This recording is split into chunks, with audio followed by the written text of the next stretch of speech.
Hey guys, welcome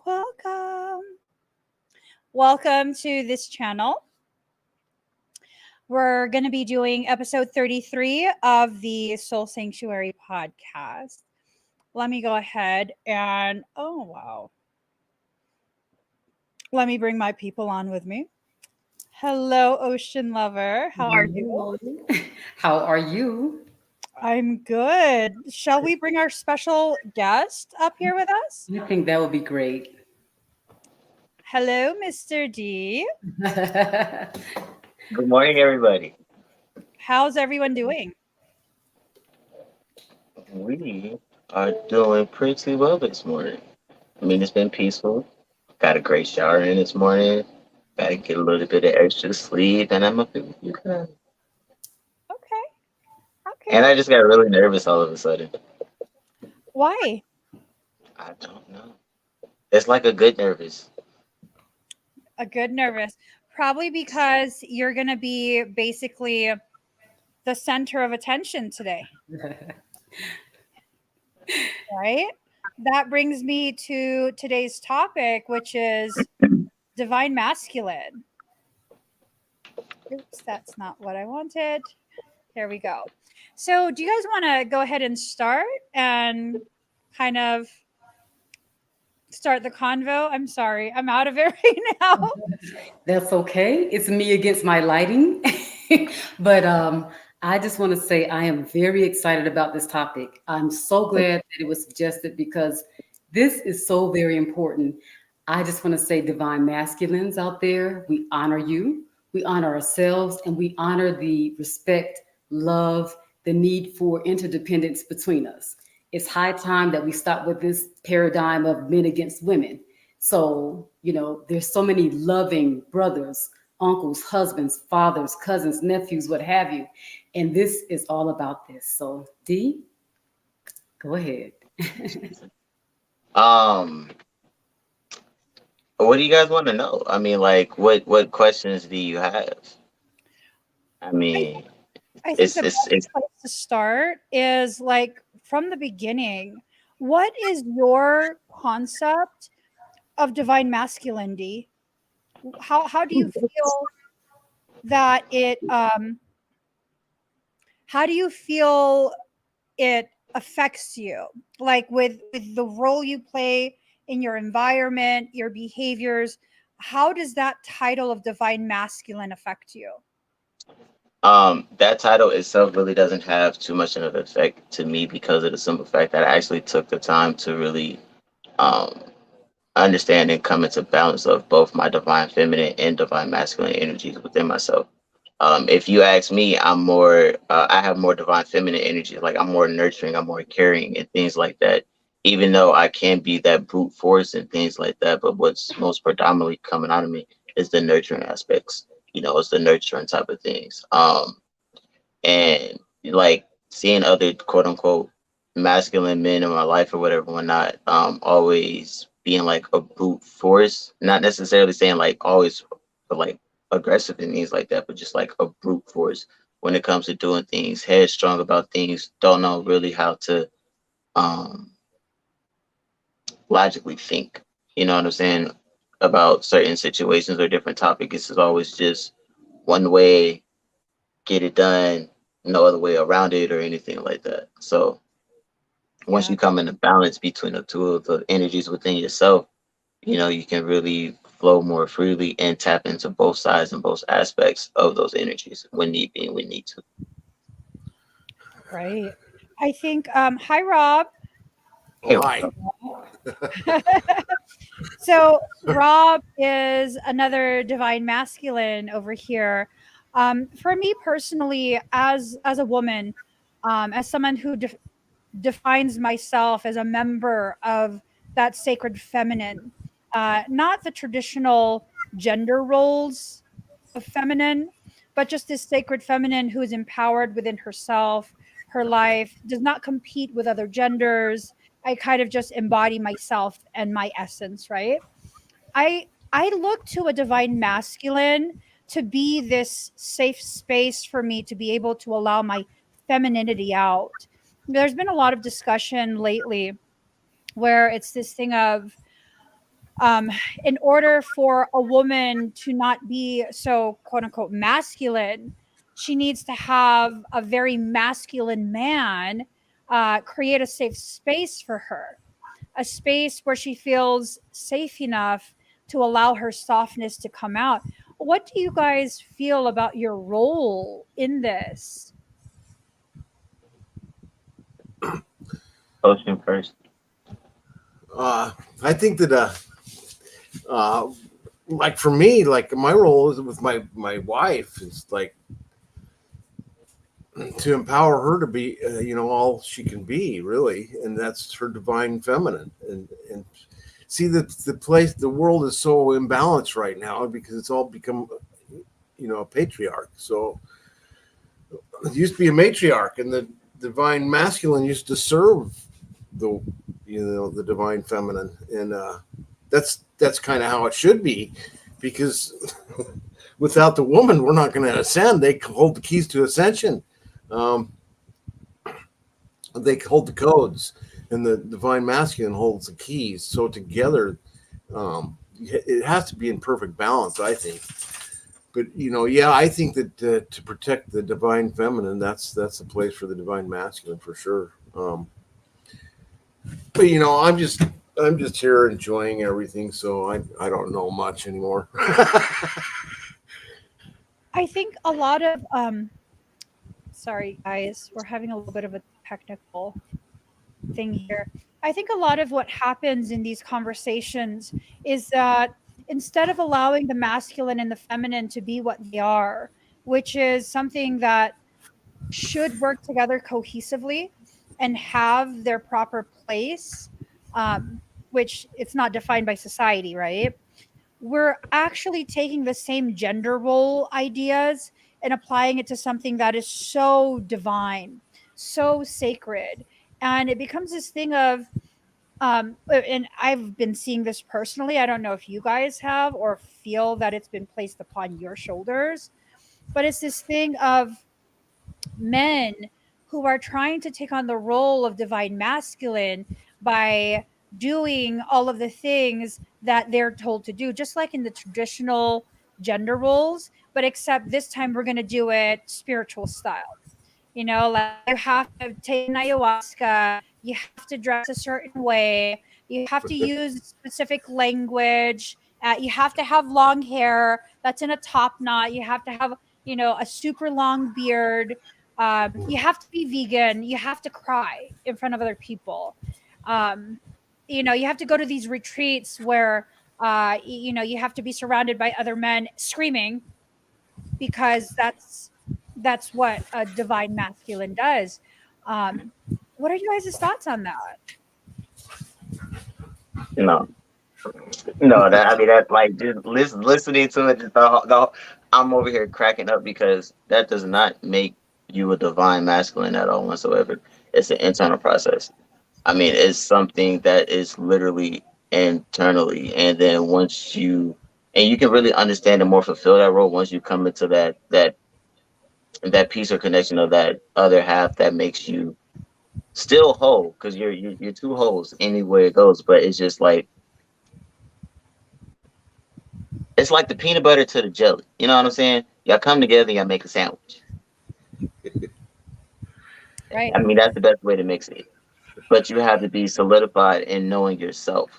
You have to take the time to really understand yourself and understand what you have within yourself before you can really try to, you know, even say you're a divine masculine or divine feminine. Because um, a lot of a lot of women have, more masculine predominantly placements, or just more masculine within their nature, and that's just cuz. And then you have some men who are more feminine within their natures, and that's just cuz. But you have to understand that you have the balance of both within you. And then, like, that's the main thing we have to get at. Like, you have to understand that you have both masculine and feminine within you, and then also that inner child as well, because it's just like all three worlds and components to make up who you are.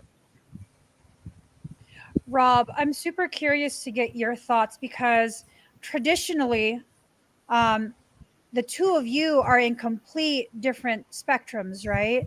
Different positions within the spectrum of society, from your age difference to your ethnicity difference. Like, I mean, really, though, technically, by It's true. technicality, the two of you should have absolutely nothing in common, right?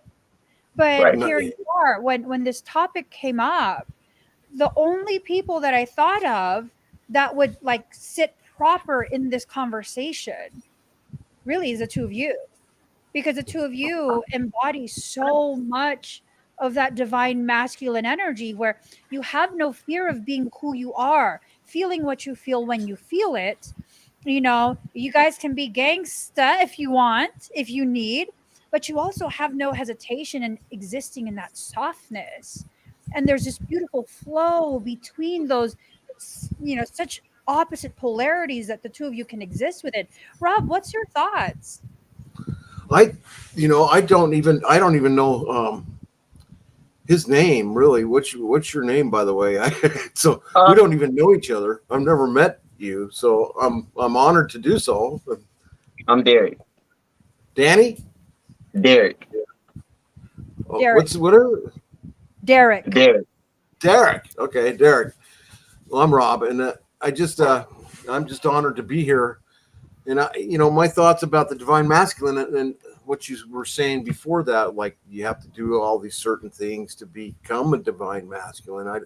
I think they had certain rites and rituals in like the tribal things that you could do, and they try to mimic that stuff today in like shamanic circles and stuff. But I don't think you need to do any of that stuff to be a divine masculine. It's just who you are down to your core, and you'll know it when you just know it. Um, and like I say, like Emmy has a lot of divine masculine in her because she's a badass.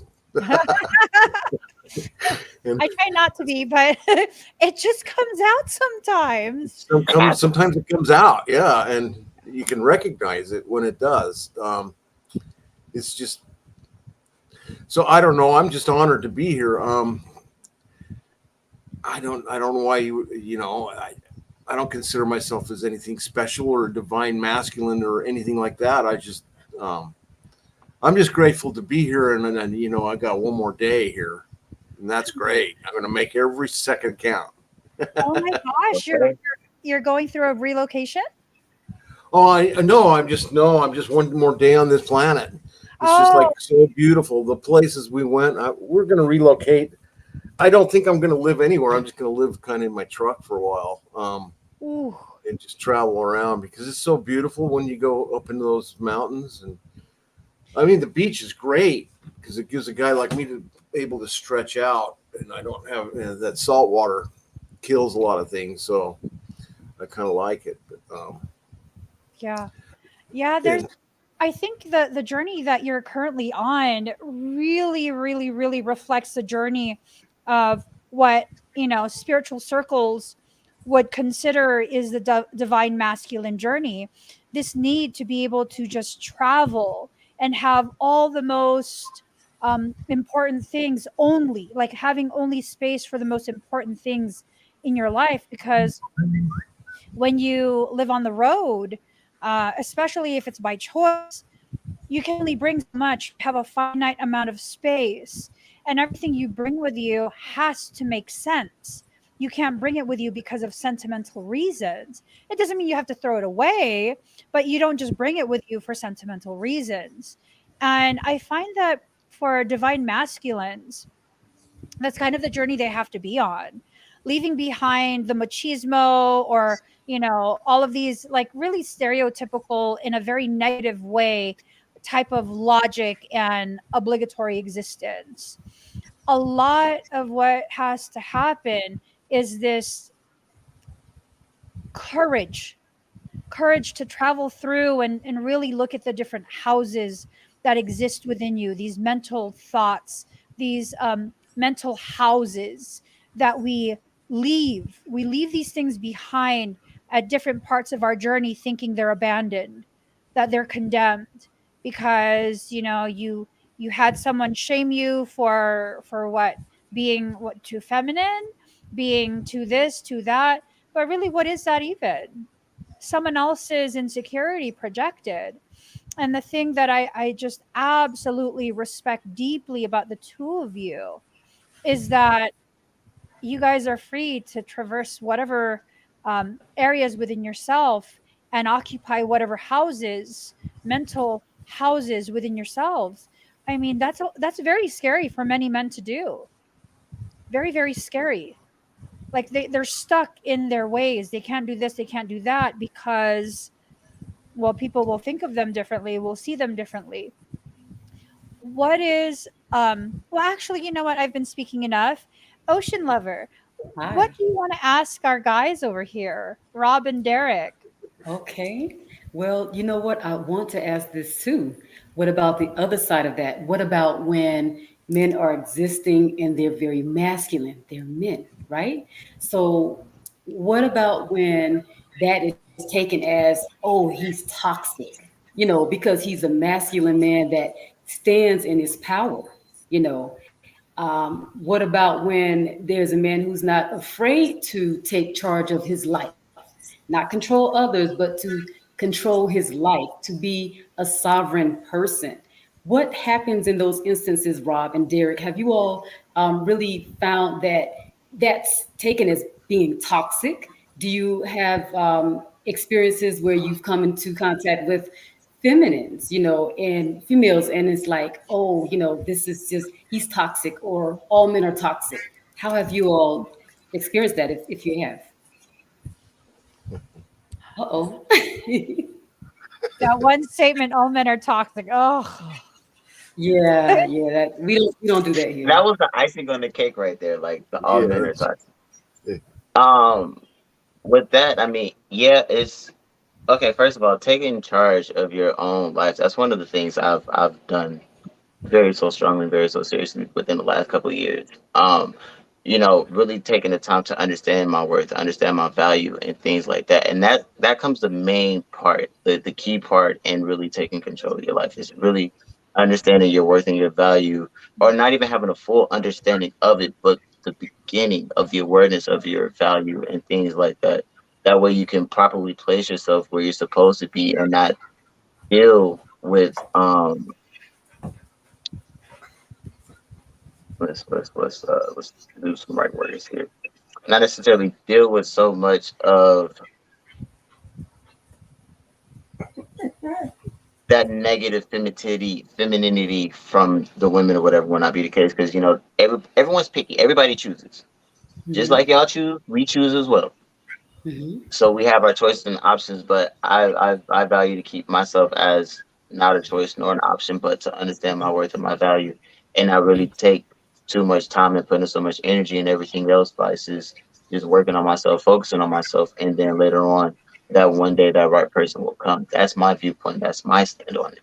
Now, Mm. before, back in my days when I was younger, I mean, everything was everything and everything was everyone. Like, I mean, I tried to talk to everyone, tried to be with everyone or whatever will not be the case, but it didn't work out. It didn't fit. So I really had to take a journey of being on my own, learning myself. And before I started that journey, I was with other people for like 5, 6 years continuously throughout a stretch. So I'm like, after this, no, focus on me, focus on myself. We got things to do. Mm. It's deep. So, if I can ask a follow-up question, that um, is there that pressure to be a player, to be a pimp, all of that stuff, that comes with how men are seen in mainstream culture? Did you experience that pressure to be something that you really felt inside that you were not, or maybe you felt that you were because of projections? How did that work out? At I'm gonna just say this. At one point in everybody's life, they have a phase that they go through. Mhm. Okay. Okay. Let's leave it there. We all have our phases that we go through. And I have went through that player phase. And that was early on to understand and learn what it is that I really wanted out of life. It was a Mm, learning experience for me. mm, So I had to I wanted to test different waters to see what it was like being in different places, being with different people. But now I've got that out of the way. It's time to be mature about what we got going on. So take this time for yourself, and as you take this time for yourself, that proper person to stand right beside you and y'all build together will come. mm. Very deep. Speaking of For that, me, Rob, have a divine counterpart. Anything to say? well, for me, it's a mind blowing experience, really, nowadays, because it's like quantum living. I If you look at my life now, you'll just see chaos. Mm, It's there's no like fit into the cookie jar type stuff anymore. There used to be when I was younger, but I had to, Salt Lake City, Utah, you have to have the biggest house and the best car and all that mm, nonsense that just doesn't matter. And it's just a consciousness trap. All that stuff does is just trap your consciousness, is what I found. And so to be free, you've got to let go of it all. And mm, so I just detached from all that nonsense, and then you get to truly look and see who you are. mm, Um, and what you'll find is it's very profound experience. It can, now I like to connect to nature. I went up to the redwoods, and man, my heart opened up there. Can't tell you wow. how beautiful that was. I just Hmm. so I don't know. The divine masculine is just it's an honor to be even called that. Um, and this all this nonsense of the church and the state, and you have to fit into this, and you have to get licensed to do that. It's just got to disappear someday. I don't know, because that stuff's still going on. I mean, you go into the cities, and it's like, whoa, I can't stay here for very long. I just can't stay in there for very long. I don't know what it Mm, is. Do you feel that aversion to the more condensed living spaces, those highly populated cities? Do you feel like part of that aversion is your recognition that those environments they're not capable of seeing you as you are, this spark of divinity that happens to be primarily masculine energy? mm, Yeah, maybe that's what it is, because they don't see who you for who you are. They see it for what you should be, and then when you don't fit, you're kind of a reject or whatever, or something like that. I don't know. There's something weird going. It's just so weird. I don't like It's like that. forget it. I'm out. Sorry. I'm gonna go do my own thing. And if you're doing some parasitic activity or something, then I've got something to say to you. Because we're not going to put up with any kind of nonsense anymore. It's not going to happen.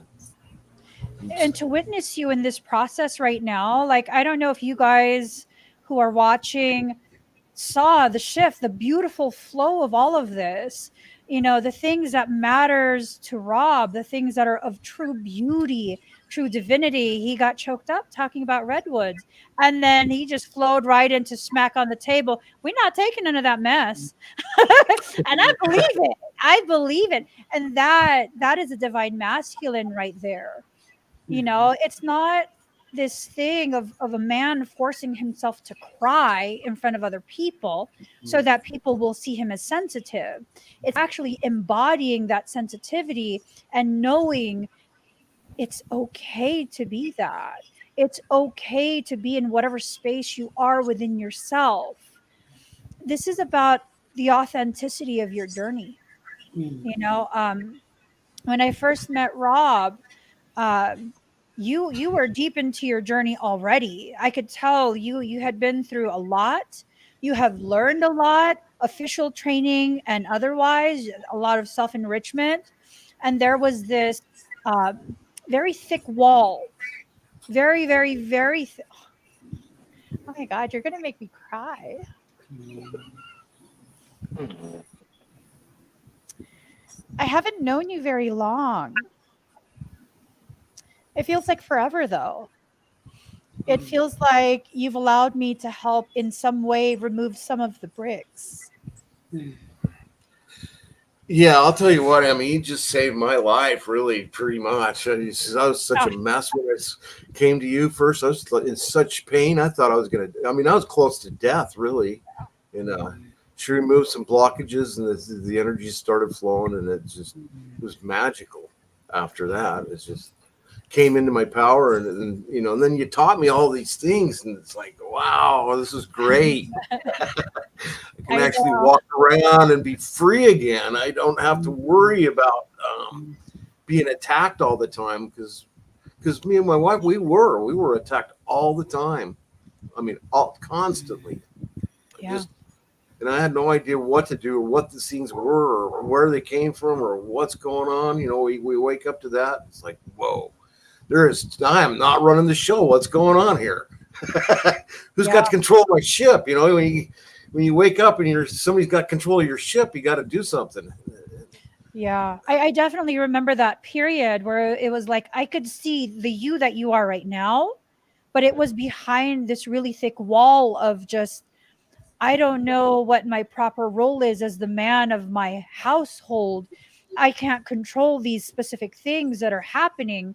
And that makes me feel like I'm less than a man. And I was just like, but no, you're simply leaving behind a system.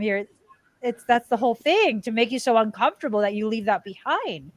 And you just totally, you went to town with that. And I distinctly remember this thought. It was fairly recent. This thought of being in the presence of a very toxic, ego based masculine energy. And I remember thinking, because, this energy was trying to enter into my classroom setting. And I was like, just wait till you bob off. Just wait. All you've seen is Rob be nice and cordial.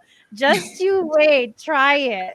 F around and find out. And I didn't say anything. I didn't mention anything to Rob. I was just like, let's see what he says. Let's see what he picks up and what he says. Because I know you are so centered between your masculine and your feminine at this point.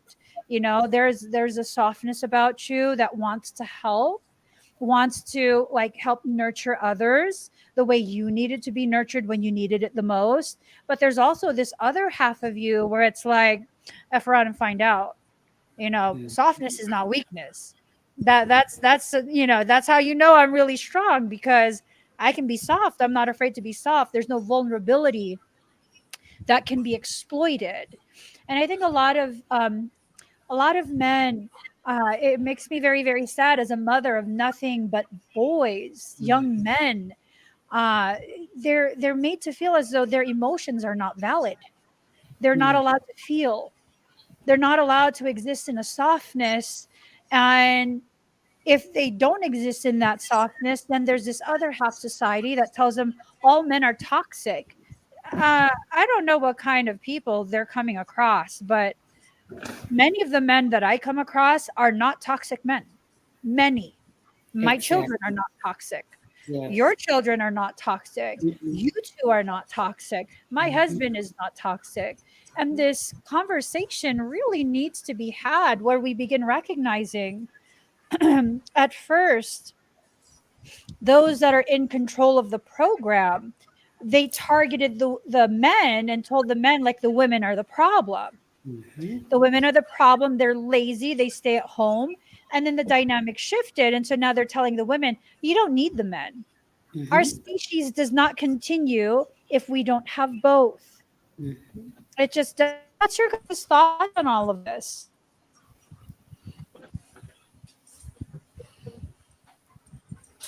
Go ahead, Derek. Derek is gathering his thoughts. We need, in order for this world to continue to go around, we need balance. And you can't have one without the other. You can't have male without female. Why? Because you need something to reproduce. Reproduction is the main thing on this planet, is reproduction. And as bad as they try to paint the picture between the two sides, there are that handful of us who actually understands both sides and can help one both sides from being in the center. Like as long as you find your center and your focal point in your own personal life, everything else around you, it'll slowly come into that centerfold and that piece of balance as well because of you taking that first step to find your own center. If that makes sense. That makes sense, right? It does. To me, it does. Indeed.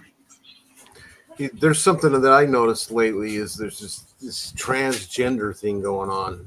There's something like that. It's trying to be pushed into society.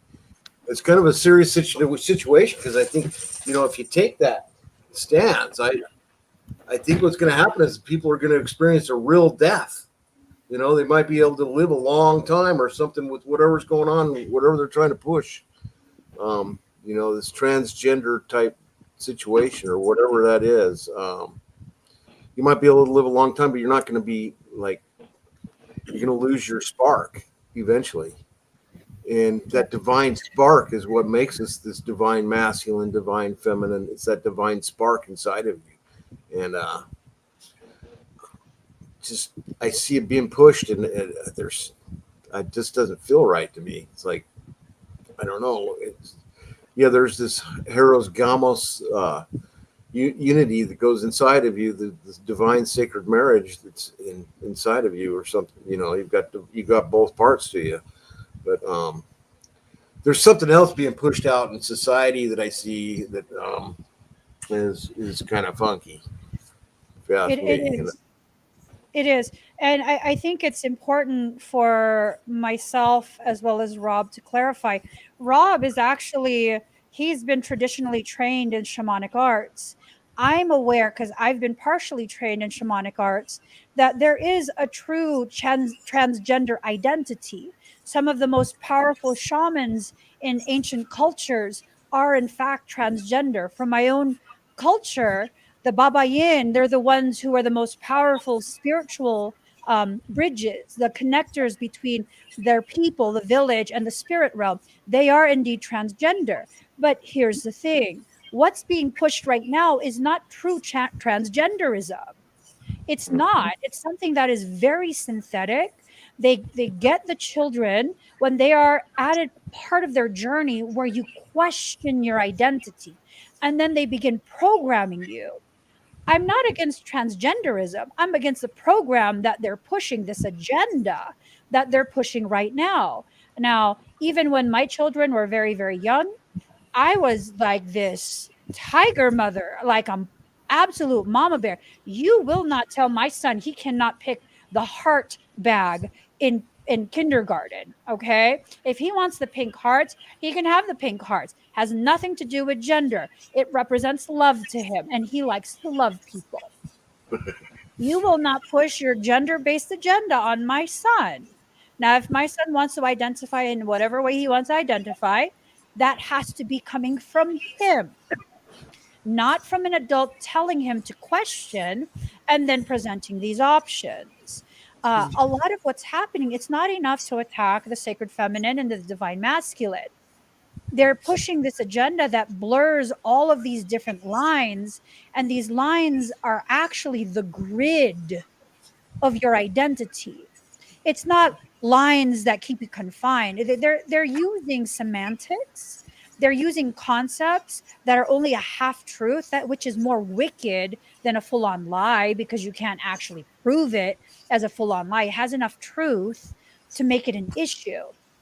And a lot of what's happening right now is to take away from the beauty of that masculine and feminine energy. And as Rob said, we do have both within us. I mean, you can look at me and you can see someone very, very feminine externally. Internally, I mean, if you want to F around and find out, I don't think I'm the baddest beyond the block. I'm just saying, if you want to F around and find out, I will decide whether I want to participate. And if I want to participate, we both now have a problem. you know? And that's the thing. If I had been raised in today's society, I would have a major identity crisis. Why? Well, I didn't have any girlfriends growing up. I have nothing but brothers and an ultra masculine, bordering, no, it wasn't bordering, full on toxic masculinity father. And I know USD. I mean, it's the truth. I'm not going to lie to you guys. That's part of my It's true. history. I was taught you better not cry. I'll give you something to cry about. If the Mm-hmm. boy comes up to you, you better fist fight that little mofo. Let him know you're Mm-hmm. not going to be the one that they're going to play with. And so that's the thing. It's not me being confused about my gender. It's me being a byproduct for a short period of my environment. And that is the thing. This is the environment we're currently in. We've gone ahead and we have completely tried to destroy the divine masculine. We have completely tried to destroy the sacred feminine. We have blurred all of these lines to the point where we can't even define what a woman is. If you talk about any of this, you are somehow, I don't know, ableist, you are something, something, and you're bad and you should be canceled. And it's like, we have a right to have differing opinions, just like we have a right to have differing identities. Your identity should be respected as your identity, not paraded around as a badge of honor and wokeness. That like I'm done with that. And so I don't know how you guys feel about this. For me personally, I want to return back to the roots of society where we were still villages and not these modern societies that we currently have. In my culture, it is okay to be transgender. It is okay to feel and identify as something different than what you are physically born into. That's okay. That doesn't diminish your power. What diminishes your power is when you allow people to tell you who you are and do things that do irreparable harm to your sense of self. Not just your physical body, not just your hormonal composition, but your sense of self. I know quite a few people that identified as transgender years ago. Years ago. I have lots of friends who identified as transgender years ago. They went through their transition more recently, within the past 2 years, maybe. I'm like, where did they go? And I see this person kind of looks like them, but I could have sworn they transitioned into female. Who is this person? And I look and it's my friend. They undid their transition. And I've talked to so many of these old friends of mine. I'm like, what happened? Like, what's going on? I just want to know where you're at within your journey. How is everything? It's been years. And then they tell me, like, you were right. I was just exploring this other aspect of myself. And I allowed myself to be convinced that the other aspect I was born into needed to be hated. And I was like, I wasn't trying to tell you who to be. I was just saying that what I'm seeing from your soul is that you're exploring all of these different sides of yourself, and hold off on making any definitive decision until you really truly know who you are, where you are within yourself. And I think so for many of us, we've been going through this, some to more intense degrees than others, right? For some of us, it's a very real crisis like situation. I'm not trying to diminish the struggle that people have been in. I mean, there's a lot of pain that's involved in this process. A lot of pain. This is not an easy thing. A lot of people have hurt badly because of this. And I think part of the way we're going to go ahead and begin rebalancing and creating more harmony is if we talk openly about the sacred feminine and divine masculine. How do we come together as groups who are on differing planes of not differing planes, but different positions on a singular plane of existence. As divine masculines, what do you guys need from the feminine counterpart? That is $1 million question. Yeah, that's. I just want love, you know. If I got that, I'm good. I'm golden. Then I know, you know, she. Yeah, I got my divine feminine. She's always there. She's loving me. If I can feel when I don't know. I've been married a couple times, and I can feel when that's been disconnected and severed, and it's no longer there. It hurts bad. And, for me, it was just. I mean, that was so hard. That was one of the hardest things in my life. Was one of my first divorce. Mm. So anyway, I don't know. I think the love for me, what divine masculine needs is that love and that warmth and that comfort and that tenderness. Um, you know, when you come back from wherever you've been in the battlefield or out in the farm or out in the field working or whatever, you come home, you want to be touched like a female can touch you. And for me, that's paradise. Yeah. And I love this comment behind the divine masculine veil. It's this thing of sacred marriage that's occurring. And we all have that divine masculine within us. And he stands behind a veil just like the bride, you know I mean, we've both hidden things away. The masculine and the feminine have hidden so much away from each other, and this also applies to that masculine and feminine within you, hiding away these different aspects of yourself. I used to be shamed for being so masculine. I used to be shamed, and um I remember a lot of conversations, or more like accusations as a child of, oh, are you a lesbian? Like, because I don't like purses and I wear boys' clothes? Like, what does that have to do with orientation? Your sexual orientation. I think for so many of us still carry those programs from childhood within us. We do. We carry it, and then we blame other people for their toxicity, because their toxicity does nothing but trigger our own. It triggers a toxicity that still lives within us.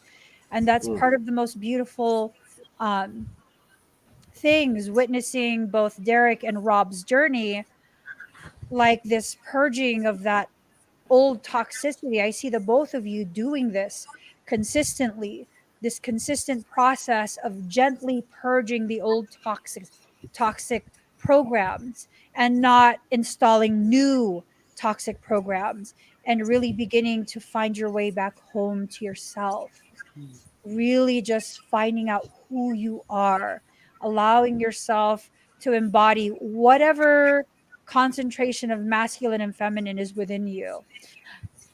If a woman were to ask you, or let me rephrase this properly. If a potential love interest were to ask you, what turns you off, what would you answer? Mm. I'll let you know when it happens.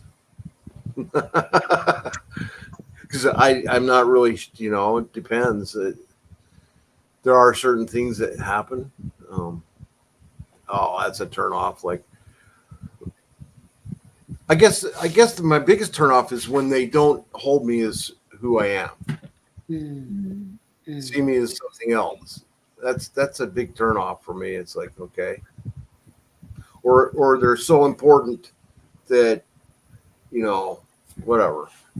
that's, that's self-importance. Okay, well, you can have that. That's kind of a turn off too. Like, um, I guess that's probably it. Yeah. Okay. I'm gonna answer both of y'all questions. First, I'm gonna answer it the one for what does a masculine want in the feminine: support, affection, and attention. Just those two things. I mean, with a little bit of support that we can get from you guys, it would be amazing to keep us driving forward to doing the things that we want to do. The affection, oh my God, the affection, the love, the kisses, the hugs, the emails, the writing the letters, whichever way you can be affectionate with. A lot of men have to deal with BS before they can actually get affection. So affection, and then attention. There's a lot of other women out here bidding for our attention. It's a lot of other women, especially if you're an attractive person. Like you're an attractive person, it's going to be a lot of other people bidding for your attention. And this is for both sides. The more attention that I can get from you, that way we can have the time for our dates and things like that, is the more attention and gratitude and appreciation that I can have for you. That more attention to the time, that way we can do things together. Even you having your own time and things like that, but still the attention of being like in the same space, that unspoken intimacy. There Mm, we go. Unspoken intimacy. I Mwah. love that. I love Ah, that was lovely. Like I had to kiss. That was a chef kiss. Like that was beautiful. But the unspoken intimacy is just beautiful. And what turned me off, or what does turn me off, um, the lack of consistency. Like if you're not consistent with your communication and things like that, how you were when you started it, that turns me off. I'm not. That's a two piece. The consistency and communication, like those two run together. If you don't have that proper communication, if you can't communicate with me on those proper depths, I'm not going to take that time to further pursue you, or let you continue to further pursue me. Like I'm going to let you have that there. The consistency, you have to be consistent. The same way you started, it got to be the same way you finish it. You gotta be strong to it. You can't lack off. You can't let go. And that goes the same for myself. Like I'm gonna be consistent. I'm gonna communicate, and then out of all things else, at the end of the day, I'm gonna be loving. If you can't literally show me that unconditional love, then I don't want no parts of it. Like I don't care about nagging and all the other things, because sometimes you need the nagging in order for you to continue to get back upon your feet to do what you got to do. So that nagging actually comes in hand every now. That actual little pressure comes in hand every now and again. But on a consistent basis, no. I'm consistent. I'm You consistent don't with my nag me every boundaries. day, so I I don't. don't. I'm cool. Well, that's the thing, though. I think this is super important. This is like so important to talk about. So many people are single. They're looking for healthy relationships, right? That's why I felt like this topic needed to come up.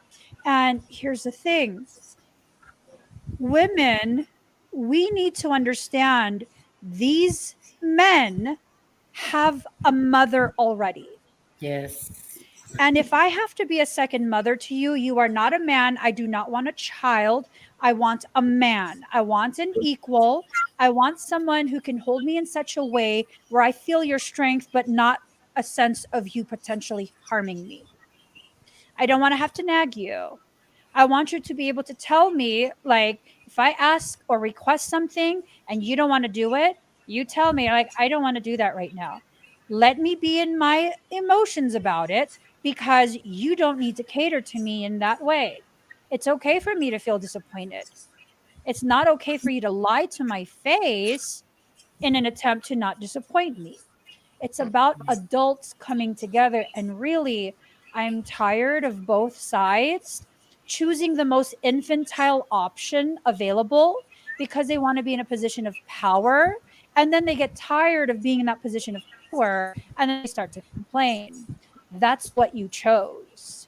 That's literally what you chose. A continuing of old toxic patterns, a continuing of whatever's happened in your childhood. Like, I'm good off all of that. I really, really am. My husband, I think he wants me to nag him sometimes. I'm just like, no, do what needs to be done, figure it out. I'm not going to nag It's you. a I don't think Gemini. so. You can't be mad at him. He's a Gemini. I mean, what do I you know. mean? I'm just like, and then he'll tell me that. It's like, what? Gemini problems? No, honey, you're not into astrology. And I'm astro illiterate. But it works, though. It works between us because there's this give and take. There really is. There is this beautiful exchange. It's never one receiving more than the other, ever.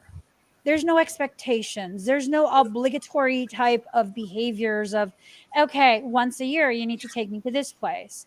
Okay, this time of year, then you need to do this for me. Like, no, no. I- And I don't know if maybe I'm just on a whole nother level of different species. I don't do anniversaries. I mean, we've been together 20 something years. I don't even know how many years we've been together. Like, I'm too lazy to do the math. I just know I've spent a large portion of my life with this man, and I love it. I love it. I love him. I love him more with each passing day than I did the day before. We grow together. We're able to work through things together. And he is my equal in a different sense of the word equal. We're not equals because we're the same. We're equals because we share the same intensity of love and consideration for each other, but we express that love differently. We do. Mhm. We express it so differently from each other. He likes the flowers, I don't. And when he wants to get me flowers, he takes me to the store to buy me a plant. Yes. Yes. I'm just saying. I'm saying he takes the Oh, time to get to know what I want. Yes. I must say that's the thing. You have to take the time to get. You have to take the time to learn one another. Once you actually get to take the time to learn one another, then you can actually see what it is that your man or your woman likes, or what they really enjoy.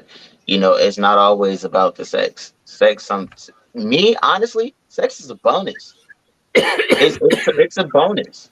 Like, where can you stimulate my mind to? Like, where can you try? Where can you show me something new? Like, show me a different experience. I'm all about different experiences and things like that.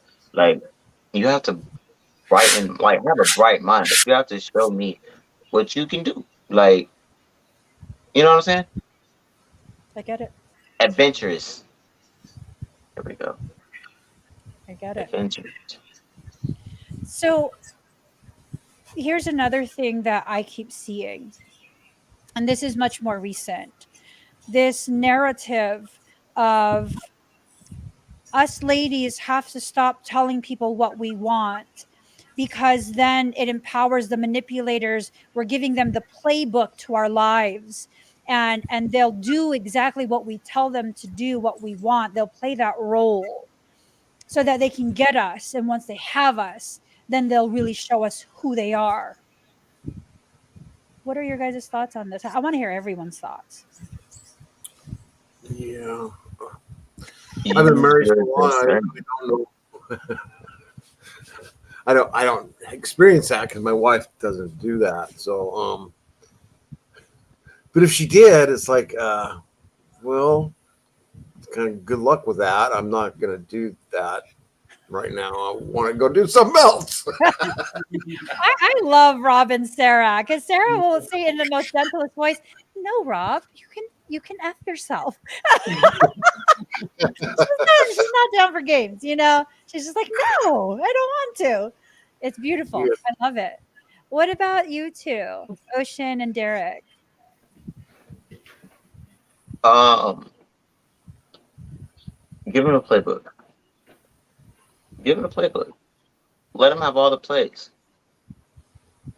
You can change your playbook, and then not only can you change your playbook, but you can also use your discernment. And then just because they have the playbook, they don't know how each play is read. Yeah. But the main thing is really using your discernment.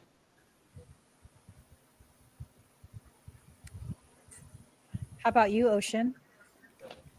Maybe I'm just built differently, but I can't be bothered. I can't be bothered with so many of these do this, do that, don't do this, don't do that. I can't be bothered with that. I don't want a playbook because I don't want to play. I am single, but a lot of people will never know that because it's not like I'm out there letting people know, hey, I'm single, I'm looking for this. No, no, no, no. You see, I want to be who I am. I want to be free to be who I am. I want the person to be free to be who he is. I want us to love and respect that about one another. I don't want to have, I'm not going to have voices in my ear about, if you do this for a man, he'll do this. Even when I was younger, that's just not my thing.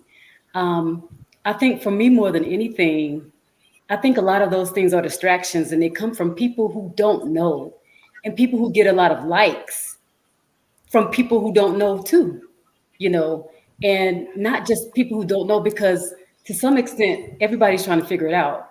But I think that it's a thing of, I don't know, but I want to seem as if I know, and I want to make money as I'm doing it. You know, some people say you can't knock the hustle, but it's just not my way. I think I'm the kind of person, I want to be genuine. I want the other person to be genuine. I'm going to say what I like and what I do not like. If I really respect you, really think highly of you, I'm definitely not going to try to hurt your feelings. But at the same time, I'm going to be me. And I invite you to be nothing less than you. Right. I love that. Authenticity. I love that.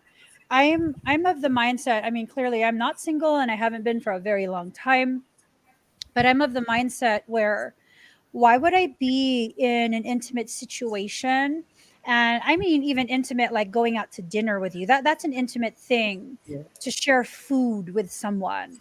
I would not allow myself to be in an intimate situation if I don't know you enough to know whether or not you're going to play games with me. Has nothing to do with me being psychic. Nothing to do with me being psychic at all. And I'm not going to go into a situation of having a meal with someone and getting to know someone with this pre planned idea already of, you're going to marry me within a year and we're going to pop out these many children. You're going to get me this condo. We're going to go on these vacations. And, like that's just nonsensical. Mm, I will share space with you until you give me something, some inkling that I should not. The moment that mm, happens, I'm not spending time with you. mhm. I'm just not. Why play this game? A playbook?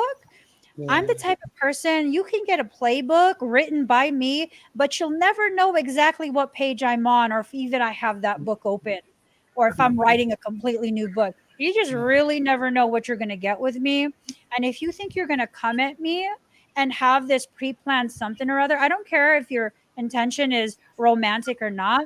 I promise you, boo, you going to learn today. You're going to Mhm. learn real good. What are you going to learn? I don't know. It depends. What do you need to learn today? Sovereignty? Respect, boundaries. What do you need to learn? Or I might just leave you right there on the sidewalk and let you figure out what direction you need to go because I got no time for that. I Mhm. really, really don't. And Yeah. I think that that concept is really this next layer of extremely covert programming to cause Mm, women to feel like either they're in some type of competition with men or that they need to prepare themselves to be victimized by a man. If mhm. I need to prepare myself to be victimized by you, even just mentally victimized, I'm sorry, baby boo. You're not going to spend any kind of time with me. I will not give you the time of day. Mhm. Like, one time I was in Walmart of all places, and I just wanted to get my after workout supplement.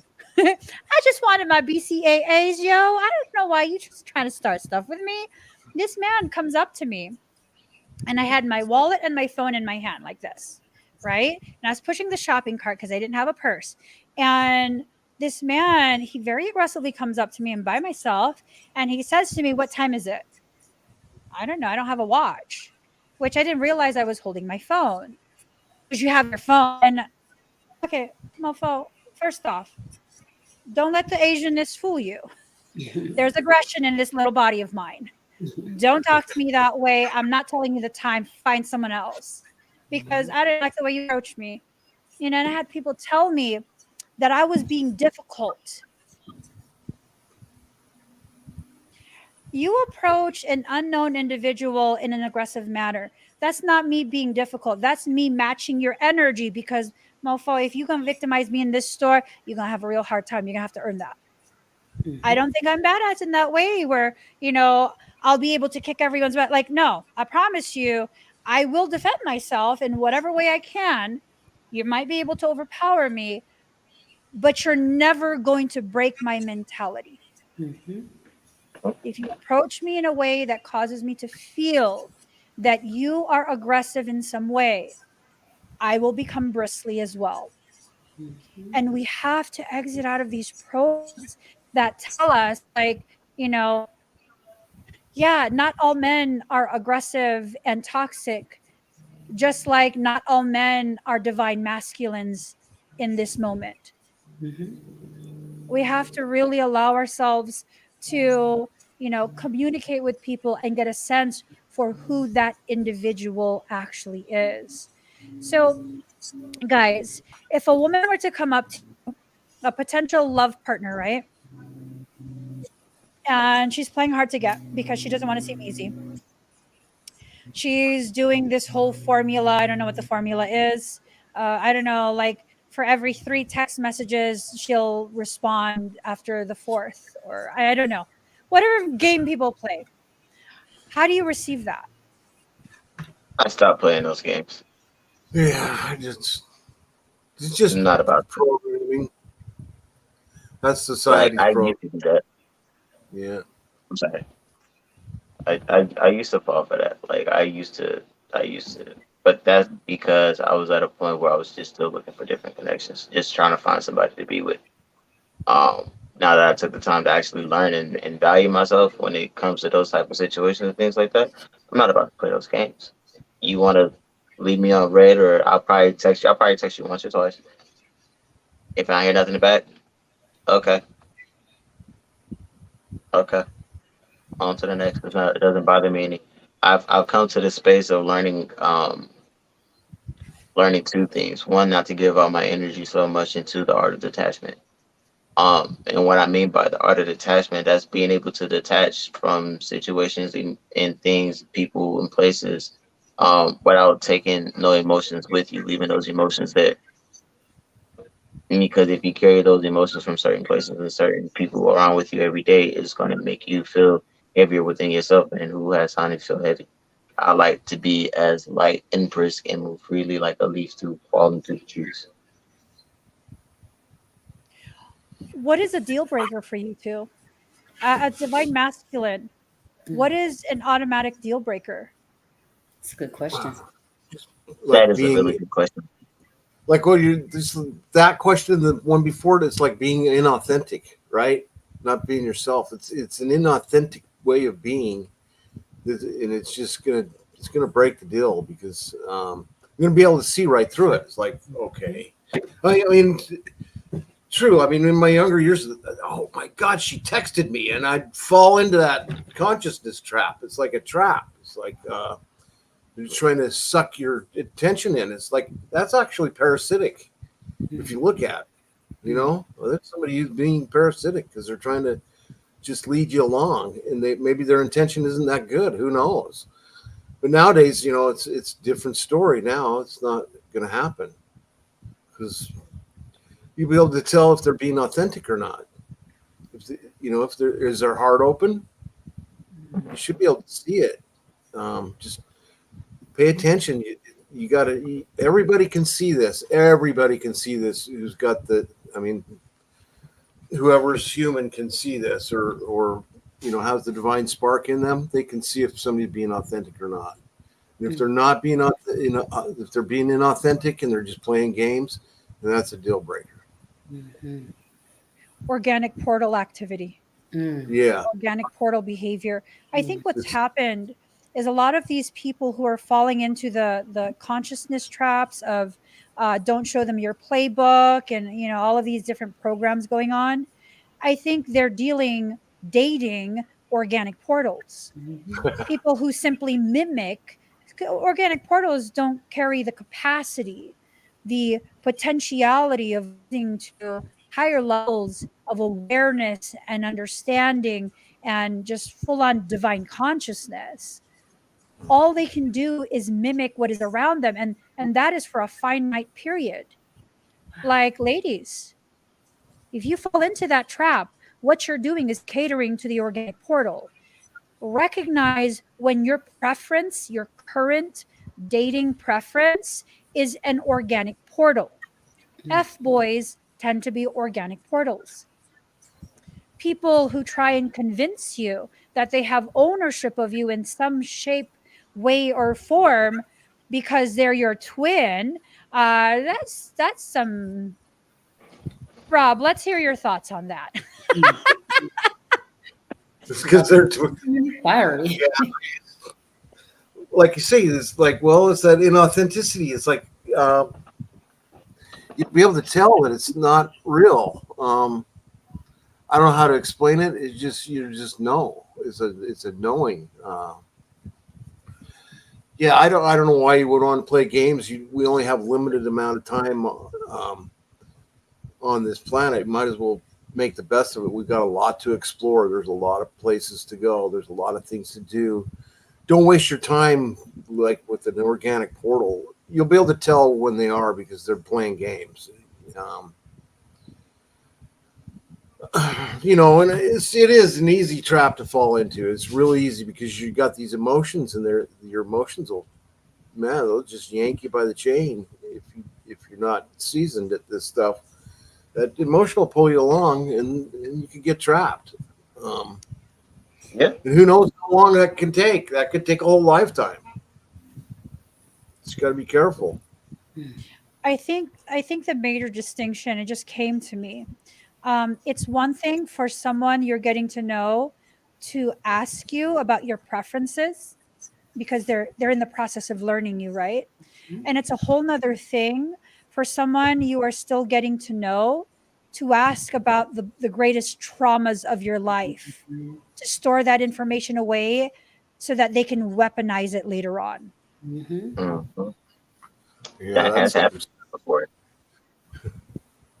That has then you're definitely dealing happened with a before. serious petty tyrant who's got. I mean, you're going to learn a lot. I've dealt with petty tyrants before, and you learn a lot.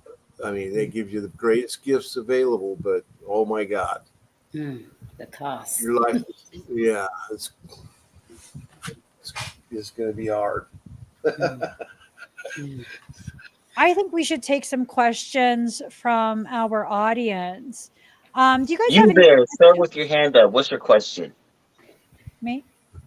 No, I don't know. I Huh? was pointing to the audience. That was my way of pointing to the audience. I'm like, what? Let's see. Oh, I love this. Ben always has some nuggets. Detachment from the outcome of events is very freeing.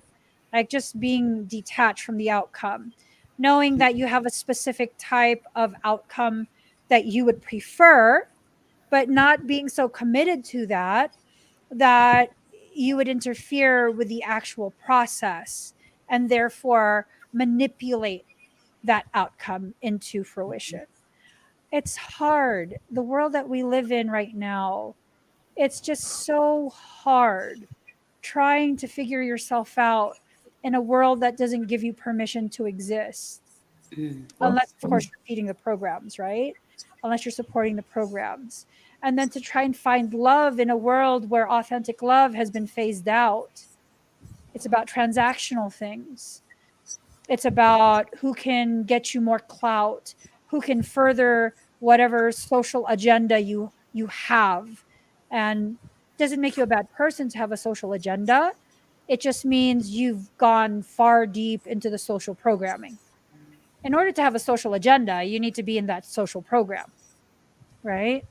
And to have your insecurities be on display and trying to mitigate how people can utilize those insecurities in a way to destroy you. I think one of the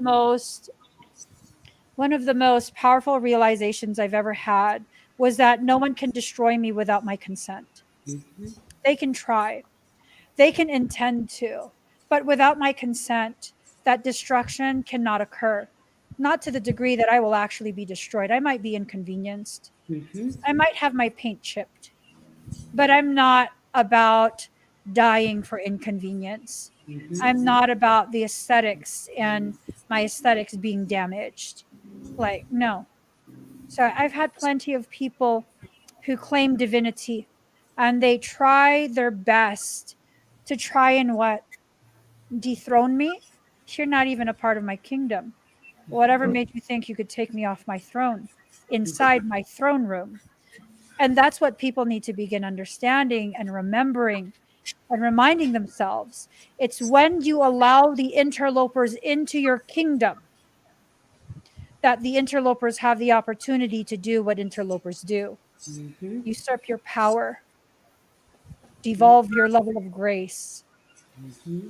I think if we maybe release some of the titles in our obligation to what we think those titles are, I think we'll feel a lot more free. Let's look at this question. Kitty Claw says, what makes a divine masculine divine? And must he spiritual? It must he be spiritual to be a divine masculine? What qualities would he have? Um, I think a divine masculine has nothing to do with spirituality. Spirituality is not a practice, it's not a teaching, it's not a process. Spirituality is a state that you live in. It's the space you enter to within yourself, living within the temple of the self. So, who is a divine masculine for me? Someone who lives within the temple of authenticity. Anything short of that, I'm sorry. Work harder. And maybe when you come back around, I can see you as divine. You can't tell me or dictate to me your level of divinity in my eyes. What qualities would he have? Um, Someone who doesn't take themselves so seriously and have this extreme elevation and self importance. Someone who doesn't seek to prove anything to me. They're just an equal, and we equally enjoy. It's a mutual enjoyment of each other's time and space. Reciprocity, that reciprocal reflection. Yes, D, I know I made you giggle. What's up? You said you someone who can't take themselves seriously. Like I cannot take myself serious at all whatsoever, and I be trying to see how people take me so serious. I don't share a little experience with you guys. Okay, this one time I did some shrooms. Okay, and this is how I came to this realization of how people see me so seriously sometimes. Because I was in the mirror.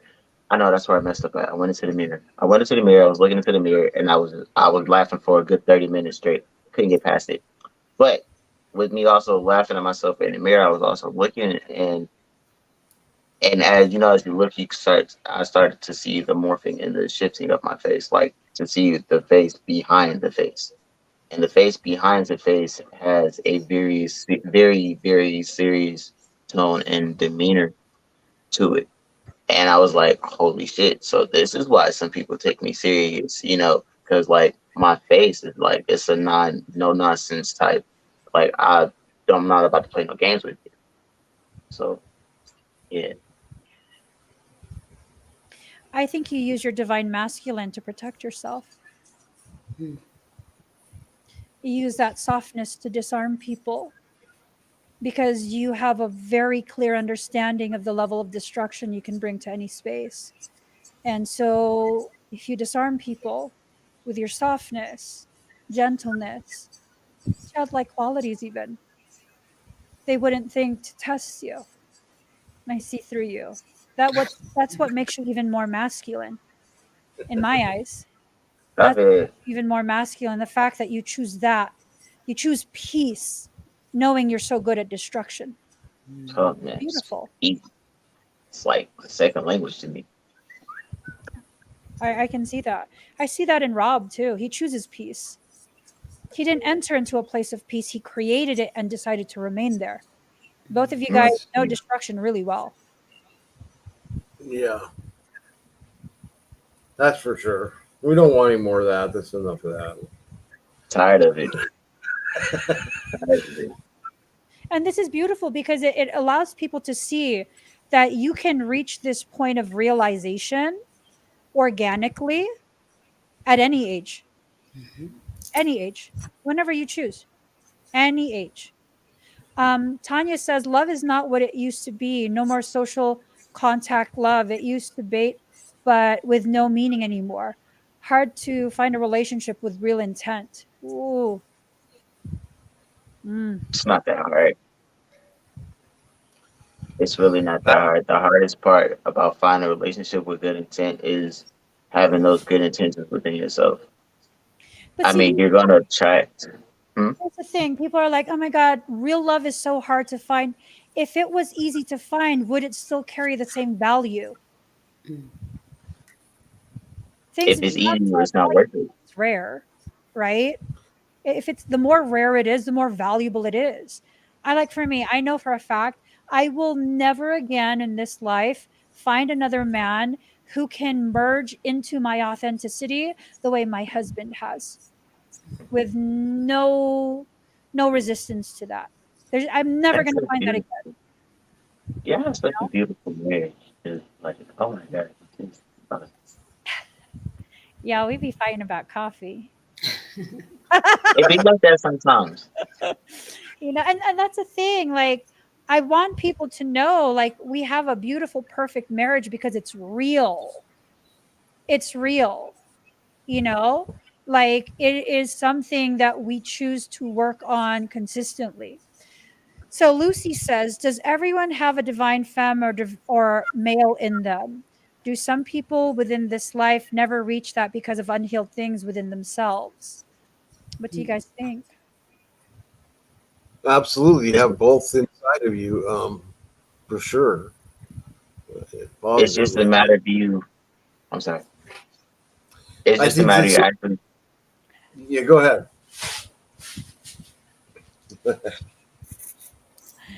Rob, go ahead. He's going to giggle for a while. Just because the unhealed things within themselves, everybody has that. Yeah, you're not going to unlock the other half of yourself maybe for a long time. Maybe it takes a couple lifetimes. Who knows? Maybe it's not right now, and it's okay. It just is, and you'll get glimpses of it though. I mean, have I unlocked my divine feminine totally? I doubt it. You know, I think it's balanced quite nicely now. But I have a wife. I don't. For me, I didn't go out looking for her. We just found each other. I don't Mm. know if that makes sense. I love that. Mm-hmm. I Yes. love that. We weren't look. We I don't think either of us were actually looking. We just found each other, and then I can't get rid of her now. Oh, we are so the same. Frey and I, when we came across each other and began dating, we weren't looking for relationships. Mm. We were kind of just existing. And it's this thing that we have to begin recognizing that sometimes when we seek something out so intensely, that puts us in a space of vulnerability and exploitation. That's when people can then come and pretend to be the thing you're looking for. With my husband, like, he didn't try to be anything. We got to know each other, and then just one day it was like, ew, I'm not getting rid of this guy, am I don't know that I'm disappointed either. you know and he says that to me too, like, you're not getting rid of me. And then I lovingly tell him, I'm going to make you miserable. And he says, I love it. And I'm like, me too. you know we don't take each other that serious. We take each other serious in the way that it counts, where we cherish each other, we respect each other, we make sure always, whether the person is there or not, that we don't do things that we know will disrespect the sanctity of what we have, right? So does everyone have a divine feminine or male in them? Yes, they have both, not or. They have both. Like, my higher self is a male. It's not a female. That's why I'm so masculine in my approach. My higher self is not a woman. It's not female. It is masculine AF. And if y'all think I'm masculine now, I've learned to way, way, way tone it down. Tone it down so much that people can more readily, um, tolerate it. Right. And that's the thing. A lot of people, myself included, we have learned to hide the most powerful parts of us. Mhm. It's okay. It doesn't make you fake. It just means now you're aware of what you need to work on, the acceptance of self. Do Mm. some people within this life never reach that because of unhealed things within themselves? I think for the people who'll never reach that, it's because they're afraid to, not because of unhealed things. I will live the rest of this life attempting to heal the wounds that were inflicted in the early part of it. Doesn't make me broken or any less whole. I live in a totality. I will reach that because I choose to. I'm not afraid to. Ocean, what do you think about all of this? I think that you guys are spot on with so much of this. And I think that so many of us were taught to, hey, you're too much of this, you're not enough of that, you need less of this, you need more of that, all of these things. And like at some point, we might feel like, hey, well, I have to tone this down if I want people to tolerate me, or even how we are naturally, as far as even like me. I'm a multi-dimensional being. You know that. Like I can be sitting here and I'm in different places at the same time. I'm listening to you, but I'm processing things on so many different levels. And it's like there are always reasons people will find to pathologize your authenticity, right? But I think that we have to come within a space within ourselves where we can know, accept, and embrace those different aspects of who we are, and know that we're not being fake, because I may have on a dress and I may be dealing very professionally with you. That's a part of me. You may say the wrong thing, do the wrong thing, get a little too out of line, and I may have to let you know how far to go. That's a part of me. I'm mushy, with people I really love, young children. That's a part of me. All of these different things exist within me at once. I am all of these things. I am a totality. And I think that when we begin to embrace ourselves as the totalities that we are, we even have a better time with relating to other people, because we start to attract people who are interested in being who they are, and they're interested in us being who we are too. And one thing I want to say too is, I think that, and a lot of times we have podcast episodes at Emmy. A lot of times I want to start with the definitions, getting everybody on the same page with what certain things mean. Because even, we hear people talking, love is different. This is different. Did love really change? Or did our perceptions of love change? Did the ways in which we relate to one another change? A lot of things do change, but love itself, and I would like to ask you all that too out there, family, did love itself change? Or have our perceptions of what love is and what love is not changed? Does love ever change? Relationships change, but does love really change? Me first. Can I go first? Love never changes. Unconditional love never changes. Love within the whole validity of the word never changes. That is probably one of the only things that is keeping constant on this plane of existence. Because everything else is a variable. Everything else variates. We change, the weather changes, the planet rotates, everything else changes, but love stays the same. It's the way how you decide to use it. You can use love for good or evil. Yes, Amy, please. I will have to respectfully disagree. Oh, Love does not change, but the intensity with which we feel it does. oh, okay, okay. I like that. I like that. And our Oh, I really like perception of that. the definition fluctuates with a fluctuation of intensity. You gotta go back and get that snippet. Like you I that know, was like separate like you guys. yeah, yeah, yeah. Oh man. Yes. And I think that's a very important orientation to have within ourselves, understanding to have within ourselves, that as we learn, as we grow, our perceptions of these things may change, but that does not mean that the thing in and of itself has changed. Like we say, the older we get, the less we know. We knew so much until we got older. It's just we're learning and we're growing. But love in and of itself, I also believe, is something that doesn't change. I believe the ways in which we relate to ourselves, one another, and the way we perceive love changes, but I don't believe that love changes. And the intensity with which we feel it. Yes. And tying into what you said about how, like, that concept of the older we get, the less we know. But see, it doesn't diminish how much you've already learned through your Mm-hmm. lifetime. What Mm-hmm. ends up happening is your awareness of a greater reality, Mm-hmm. a more expanded world becomes more developed with age. And so what you thought you knew, Mm-hmm. yeah, that was a lot for the small pond, but then you realize the small pond is just a section of a large ocean. Mm-hmm. And then you begin to realize, you know what? We really don't know much. None of Absolutely. us really do. And Yeah. all we can do is what we currently have in front of us, understanding that, accepting that, doing what we need to do with that. And, I think a lot of people, when they're on this journey to find their divine masculine, and I'm phrasing it in this way because I can only really speak about what I have the potential or have already lived through, right? Mm-hmm. The potential to live through and have already lived through.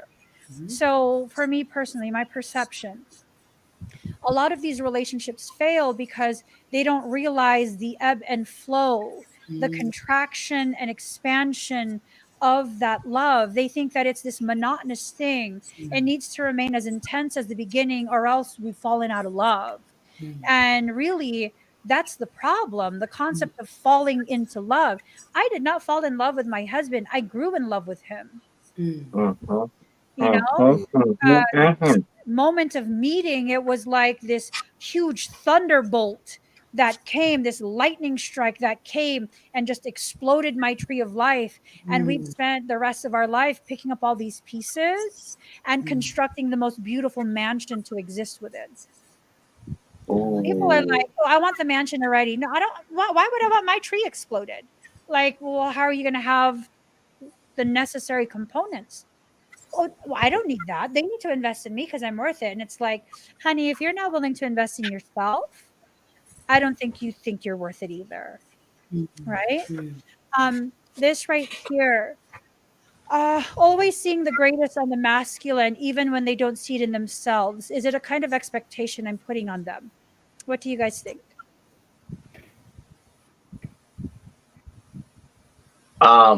It's not an expectation that you're putting on them. It's an awareness that you have that you're sharing with them for them to either potentially grow into that masculine that they are supposed to be, whether they're with you in that time or not, or whether it's a time of later on movement and then they grow into to be that masculine. However, they don't have to grow into be that masculine at all. It's all potential. And everyone has the option to whether to choose to actively pursue their potential or not. Speaking from experience, I've had a partner who's seen a lot of beautiful potential within inside of me. But at that time I was not seeing that potential within inside myself. So now here we are today, later spot, later position. I see the potential that she was speaking on because I'm actively choosing to walk towards it and walk in that potential to be that bright person that I am. I have this thing that Michael just said to me. It's this thing. Different people will play different roles in your life. And just because you have this expectation because of the label that you've affixed on them, it doesn't mean anything. And then he goes on to say, um, my twin race saw the potential in me and it took my husband to bring it out, Wow. Wow. each serving their proper place in my life. Right? Mm. Because I know it's only a matter of time before someone's like, well, then how can I find my divine masculine twin flame? That's their question. And that's the thing. Each person plays a proper place within your life. For me personally, my twin race saw the energetic potential in me, and it took my husband to bring that potential out, to encourage it, to coax it out, to provide such a safe space outside of me that I could live in an external manner in that way because I'm a very introverted person in real life. Very, very internal. All of my processes internal.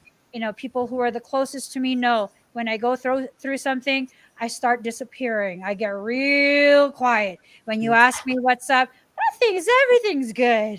It's lovely. I'm speaking most lovely right now, and they know they're like, mm-hmm, mm-hmm.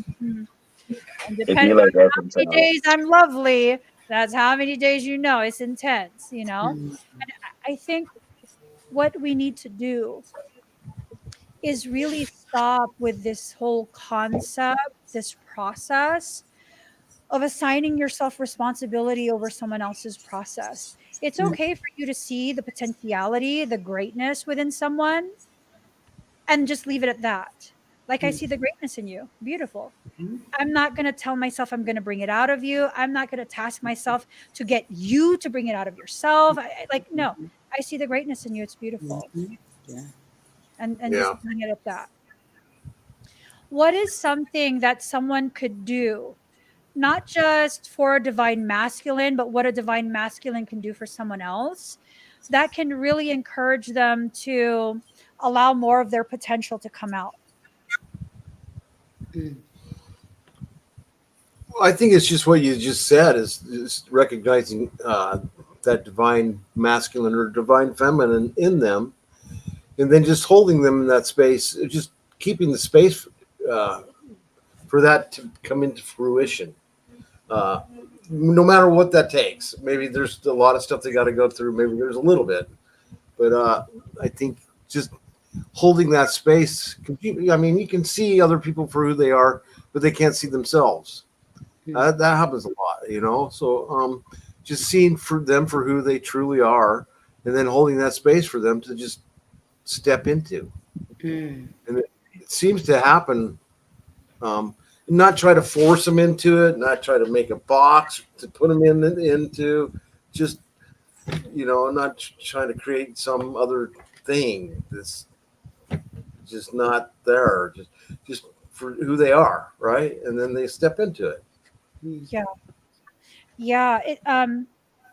I get this visual of when I did previously interact years ago with my twin ray. There wasn't an argument, but there was this very palpable, um, like I could feel it, this irritation, like, why are you playing small type of feeling.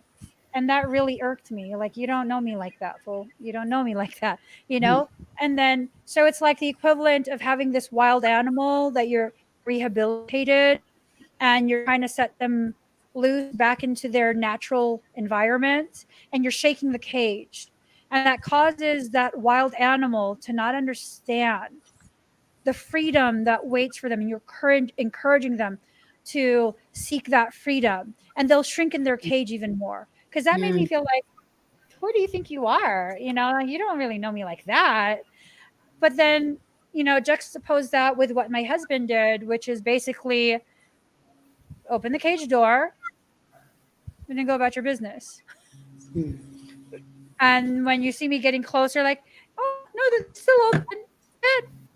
Yeah, I just do my own thing, mm, you know? And so that allowed it to be on my terms.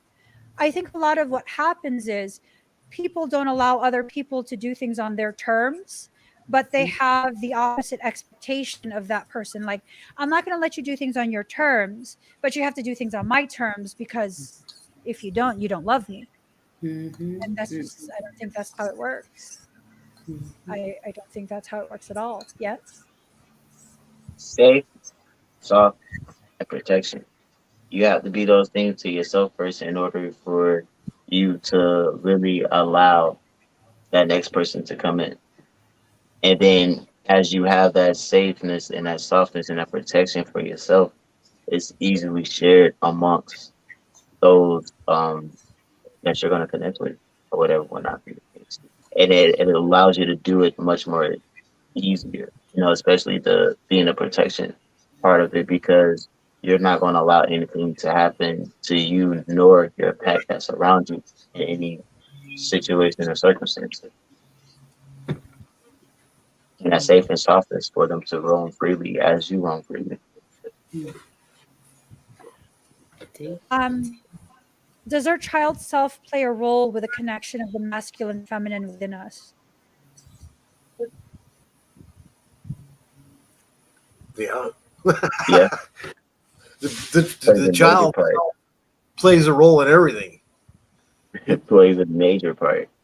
And I mean, if you want to look, uh, technically, you could look at it like your child self could be your ego, even because it wants to protect you. It wants to protect you. It's gotten in trouble in the past, and it doesn't want to get in trouble anymore. So it's going to say, no, I don't want to do that. Um, so that's the ego. Um, so we got to collapse that and like live into your full potential. Um, it's I don't know the answers to all these things, but it's just something I saw once. Is that the ego is the child within us, and it's trying to protect you from not. It doesn't want to get in trouble anymore. So I don't know about you guys. When I was a kid, I got in a lot of trouble. Just it was a very controlled situation. So I was always in the trouble. rebel of a So child. my heart shut down and my throat shut down. Our throat chakras get shut off automatically at a very young age. So do our hearts get shut down because you can't do that. No, you can't do that. You know, why can't I do that? That's what I want to do. And But it no, doesn't have to be abusive, you know what I mean? It doesn't have to be like the traditional definition of that A word, right? Because the yeah, more empathic the child, the more the impact of even softly spoken words. yeah, So that's what we have to take into consideration. That some people will hear what you said and be like, "But I had a good childhood. I was never spanked." I was never spanked either, but the surrounding environment. I mean, I took that in a very detrimental manner, and I think, and I'm sorry to have cut you off. Um, our inner child plays a role in that it determines what the masculine and feminine is for it. If your issue pertains to your mother, then it will go more towards the masculine. It's protecting itself from that toxic mother connection. If your father is the issue, then it will go more towards the feminine.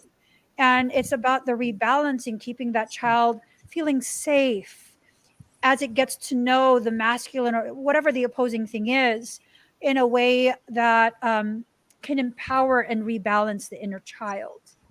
Oh, Ben commented something profound. It's the opposite of collateral damage. It's collateral healing through example. Woo! Powerful. Yes. That's powerful. We should opposite have collapse. had Ben up here with us too. Yeah, We so should have. We should have had Ben up here. This comment right here. The trap is being in love with the potential. That's a trap set by the self, though. You know, there's not a single person unless they have some true psychological pathology, like um, I don't know, psychopathic, sociopathic, one of those, the really extreme ones. There's not a person that is a regular person who sets the trap of showing you their potential. You are the one who sees it. Hmm. Most of these people don't have any idea of what their potential is. We externalize the pain we create for ourselves by blaming other people for things they're not even aware of. They're not aware of their potential. If they were, I'm pretty sure that they think even more highly of themselves and wouldn't do things to sabotage that potential. Mhm. Are any of you guys aware of your potential?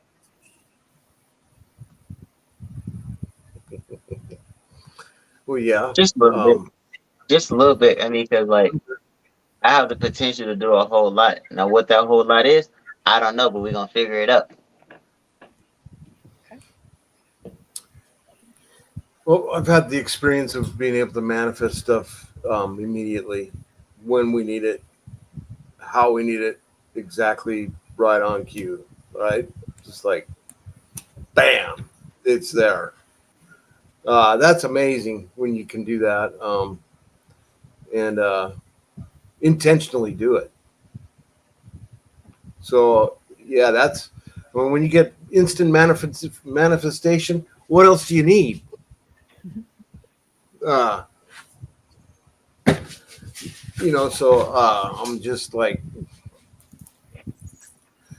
that's amazing stuff. That's part of the human potential. Because the facts are you're actually manifesting it already anyway. You just don't know it. You're just manifesting all the pain and suffering yourself. There is no outside. It's all an internal thing. So once I started to go inside, then I started to realize my own potential. Then I started to realize the totality of myself, and that, I mean, it's just once you see the totality of oneself, and you know that you're connected to everything there is, and you fall in love with it, then there's nothing you can't do, and it's amazing. And all this material stuff, they can't offer you anything anymore. Nothing can bind you anymore. You get set free when you see that. Absolutely. How about I you, actually like that comment. I'm sorry. Ocean? What are your thoughts? Do you know your potential? I think that I am ever becoming aware of the possibilities of my potential, if that makes sense. Um, I won't say that I know it all, especially on the conscious level, but I think I learn more and more about my potential each day. Yeah. What about you, Emmy? What about you? Oh, right. Oh man, I thought I was gonna get away with it. Girl. So, like, just depth of honesty, I have no idea of what my potential is, but I'm very open to living it to the fullness of its potential. I love it. I'm not going to hold myself back anymore with just these concepts from a limited mind. My mind is still very limited. As much as it's expanded over the years, my awareness, I still am ever so painfully aware of the limitations, the emotions that continue to re-trigger the resurfacing of these limitations, these limited beliefs. And it's okay. I don't want to attack myself anymore over, my lack of awareness of things. That do I need to be aware to be compliant with my purpose? Because if you were designed to fulfill that purpose and that's why you were born, like that purpose is yours. Just by being yourself, you are fulfilling it. Every decision you make, every event, every experience, it takes you further down the road. So, what do I really need to do?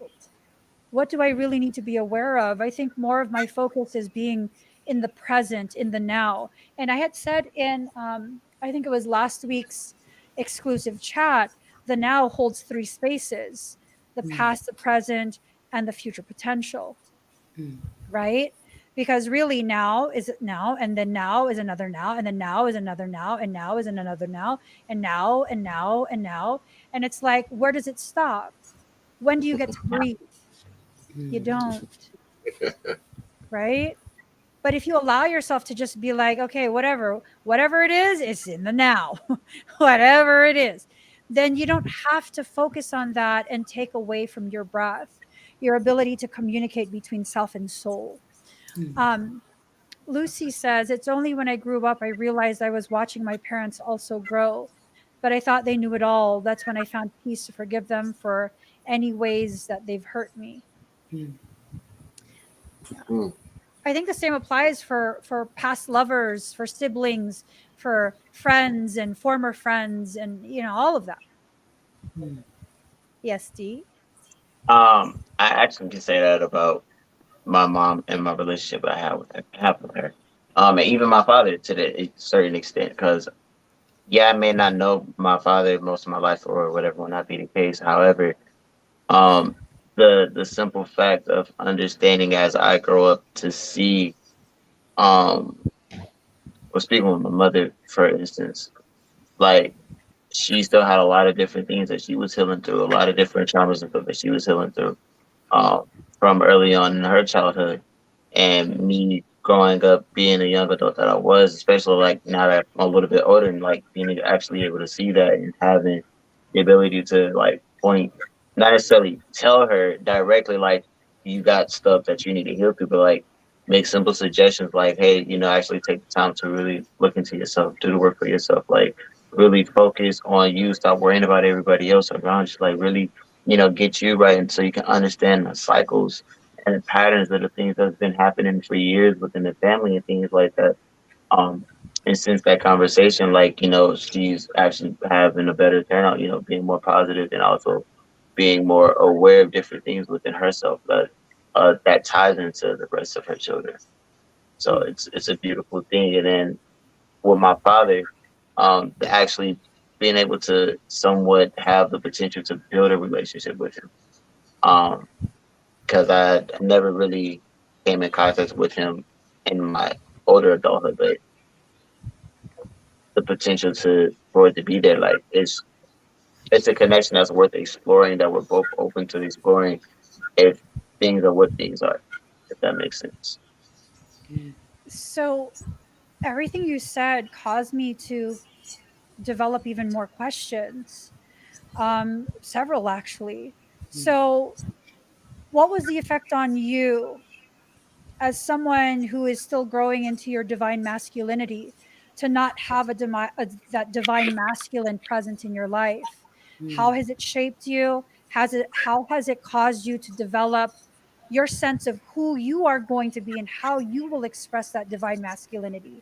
And then for Rob, um, whatever USD says, how does that help you to better define your role in your children's life as the patriarch, that divine masculine presence in their life? Okay. So it was it was tough because the person who was a quote unquote who played my dad, it was the A word. The A word was there a lot. So having to learn through all that trauma of seeing what I didn't want to experience or want to be as a young adult or a man, it helped me shift my experience because my environment that I was in was not a conducive environment to be who I am today. I literally had to learn and fight my way to actually understand what is peace, what is love, and things like that because it was never showed to me in an external environment. I had to always be the one um, with his head up, level shoulders, things like that because I'm also the oldest of six too. So just imagining those different times having to stand up for my siblings and things like that, be the forefront for my siblings, protect my siblings and different things. From that A word that was going on. It's crazy. But now I look back on all those different situations and circumstances and scenarios and see how it actually helped shift and mold me into the young man I am today. So as much as I dislike some of those experiences, I'm thankful for those experiences because without those experiences, probably wouldn't able to be me today. It's powerful. Yes. That's good. Well, and for me, it's like, how do you pass this on to your kids? Like, how do you pass knowledge on to your kids? Uh, I think that's kind of what your question is. I think Yeah. because I just saw my kids, and it's hard because they've got their own programming. I programmed them well, like just like I was, right? Kind of because I had the programming running, so I didn't know how to be a father. There was no freaking rule book, so I just did what I was, just did the same thing that happened to me, kind of. And maybe that's not the best, but it's not the worst either. Um, But now I can actually go to them now and tell them, look, the whole thing's a lie, and you know, sorry, but you know, I can actually wake them up a little bit faster. Have to be careful because we don't want to overstep boundaries, even with our children. You can't. Um, you have to respect divine sovereignty. So um, I think you have to be careful with how much you can push your kids and how much you show them. Some people can see when they're shown, and some people can just see when they're just born with it. Um, Lots of my kids are that way, so they get it. They learn very very fast, and I think that I'm actually learning from the kids because they're different nowadays. They're being born uh, like the more advanced beings are being born now. They're going to change the entire planet. Um, so I wouldn't hold your kids back. They're probably more powerful, and I'm like an indigo, right? So I just didn't obey anything. Like I just broke everything all the time. That's what indigos do. It's not we break everything. It's a system buster. You know what I mean? Throw me in there and I'm gonna break it because this system's gonna get broken. So uh, I don't know how to explain it, but and my kids are amazing. Um, do they? How can I tell them to comply with like my one son? He doesn't live according to society, and I don't know how am I to tell him. Oh, you're supposed to live this way. That's just that programming. I'm just, I think you just have to let them go and learn. They're going to learn no matter what. I mean, it's hard. I mean, it's hard to sit back and watch because I mean, how do you take care of yourself and stuff? If you rely on that's one of the biggest lessons I had to learn. It's how am I going to take care of myself? You know what I mean? I can't function in society anymore. How am I going to do it? Um, so, I mean, how do you teach your kids how to function in a society that's broken? I guess the chihuahua. That was powerful. I think what we need to recognize is the truly divine masculines, um, at this point, because of their level of divinity and awareness, it's extremely difficult, if not impossible, to function within society. It's extremely difficult at this point. And so comes this thing of, Rob, do you feel like you did the best you possibly could with what you knew? And do you see now, as you've stepped into your divine masculinity even further, the ways in which you can not make up for what you didn't do when they were younger, but guide them in a different way from a different vantage point? Well, there's a few regrets with my kids because I wasn't there. I mean, I was in jail and stuff all the time, in prison, um, and fighting with the feds all the time. I just had to just, but what I learned is I just had to.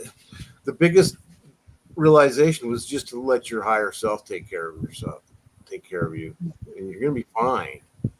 And as soon as I started to do that, I found out that everything I needed, I don't, you know, everything I needed was always met. All the food I had to have, all the places I had, a home was always there. Just I always had what I needed, and I only take what I need. I'm not greedy anymore. Just take what you need, and then you find out that your needs are met, and you just rely on your higher self and leave it at that. Then you can actually function better in the society because your higher self will navigate it no problem. Yeah. You know, Right. so that's what I learned about it. That's what I'm kind of trying to teach my kids. But there's this programming set that they have to be a certain way, and it's just not true. It's just you have to kind of shatter that, but gently. Does that make sense? Yeah. Yeah. I think what you're doing is scoring the glass And so when life is ready to bump them in just the right way, that break is not a break, it's a clean line. Yeah. So yeah, so they're all well on their way. Like they don't need me to guide them. They're gonna they're gonna do it. They're so powerful they're gonna do it anyway. Yeah. You know. Yeah, no, I see that as well. I have nothing but boys, and it's this thing of I'm there to kind of just voice my perception, to share that with them, and to leave them free to interpret that and apply it to their life how they see fit. Yeah. Like one of my kids was playing video games, he's getting super frustrated, and I'm like, "Is it maybe time for a break? It's frustrating you. It's irritating you already." You know and leaving him free to be the one to decide, like, you know what, I don't need to feel this way off a game, and letting him decide. uh, Ocean Lover, how does all of this affect you as a single mother? How does this help to shape your perception of your journey raising divine masculines, and how has it shifted some of the things, if it's shifted some of the things that you've thought about your own journey as a single mother? Yeah. Well, I want to say, first of all, it's not an easy road, you know. Not to say that it was ever meant to be an easy road, but it's not an easy road. It's a rewarding road, but it's not an easy road. And mine are older now. They're not old, but they're older now. Um, so, especially when they were younger, everything together, so many things together. And I think depending on who you are, the circumstances you have, the environment you're in, that can play a lot in how you choose to do what you do. Um, I was already a protective mother anyway, but certain circumstances made me become even more protective. And as you get older, you kind of see the results, you know. And so it's just, this is completely different, but I want to say that we need each other. We need community because there's so many of us, and some people are single mothers. Some people are not single mothers, but really haven't had the support. And I just want to say that, and this is not, y'all know, it's not really me to just be in front of people crying and everything, but that really touched me because so many of us are trying to raise children, especially as a mother, trying to raise boys. You want them to be able to take care of themselves, you know, but at the same time, you want to protect them, and it's not easy, you know. So we just really need community. We really need to support each other, and we also need to understand that we don't all have it figured out, and it's okay to learn. It's okay to grow, and it's also okay to see when your ship is not going in the direction that you need and make adjustments accordingly. Yeah. Yeah, definitely. And that's why this subject is so important. It Hmm. goes beyond just, soothing the hurt feelings of men. Some people, they can't see beyond that portion of this type of conversation. Like, Hmm. oh, why are you guys catering to men? It's not about catering, it's about having an open discussion and rediscovering how interconnected we actually are. Hmm. It's not just difficult for the single mothers, the single parents. Hmm. It's difficult for the children who don't have both a feminine and a masculine energy, Yes. presence, guide in their life. It's very Yeah. difficult for children. How do Very. you know what's balanced when you never experienced it even in childhood? You know? Exactly. And That's it's a question. right. It's hard. It's That's a hard. great question. And even something as simple, people may say, as teaching children about relationships. Some children have never seen an example. Maybe you got divorced before they were able to see too much. Maybe you were never married. I don't know. But some children have never even seen an example of what a relationship is supposed to be, what it's not supposed to be. The closest examples they have of it may be something that's really toxic. and you know that's not how it's Mhm. supposed to be, but that's the closest thing they had outside of what the mainstream media says. And we know, we already know the messages that are sent about relationships are not healthy coming from the mainstream media and so many things. So I think my question also becomes, where do we go from here? What are some possible solutions? And I think that is going to take a community driven think tank, you know. But where do we go from here? How can we begin to help our children, help ourselves as individuals, as married couples, as people who are, trying to have a relationship? Where do we go from here? What do you all see as some possible ways in which we can address what we're dealing with? You gotta have a village. Yeah. The And village is needed. Like that's the thing that came to my head. I'm sorry.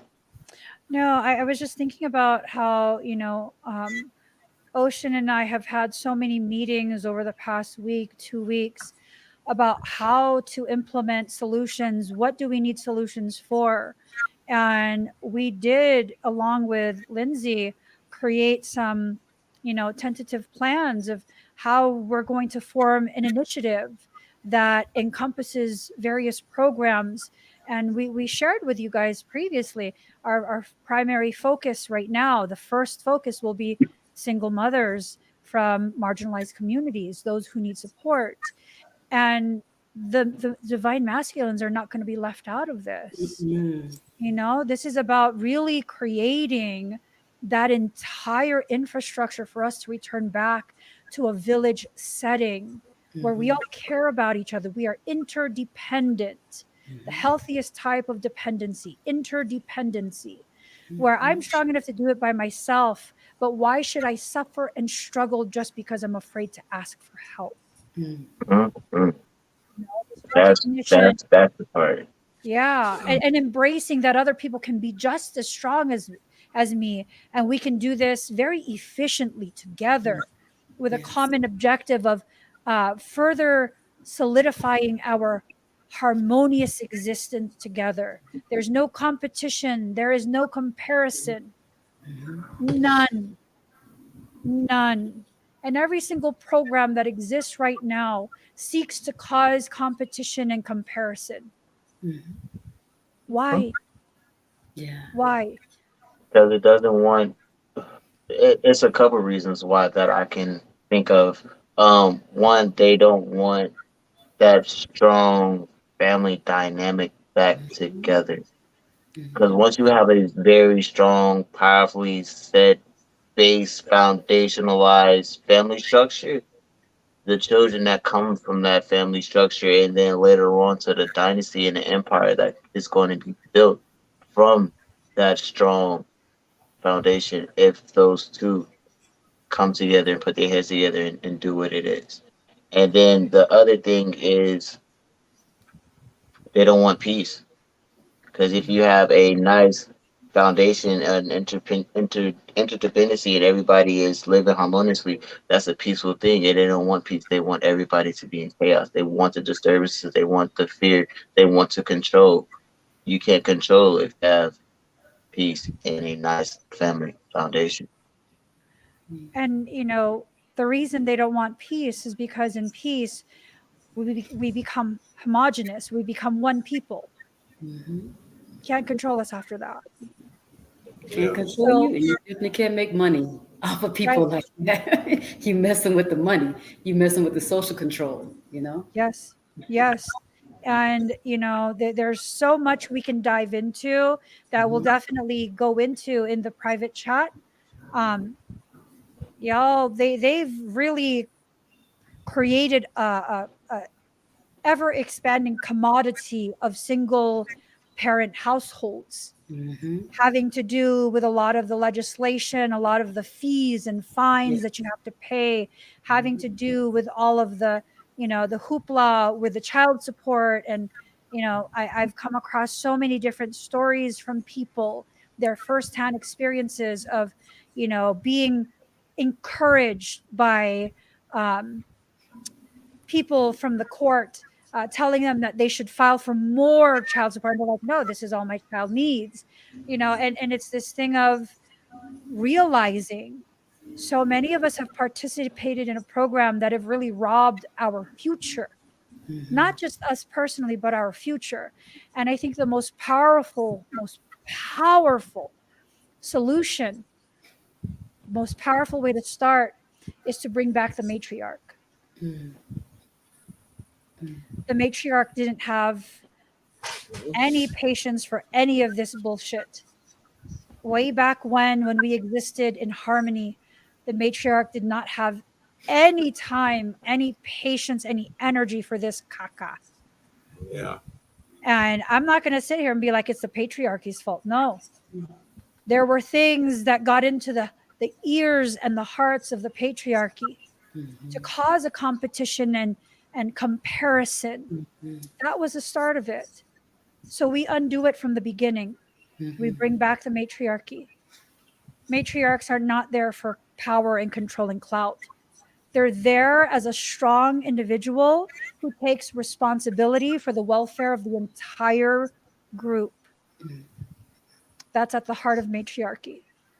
And just like at the heart of patriarchy is this desire to protect, to provide, to work cohesively for the greater good. We have to make these decisions, you guys. Yeah. You can identify as whatever you want. I'm really perfectly fine with that.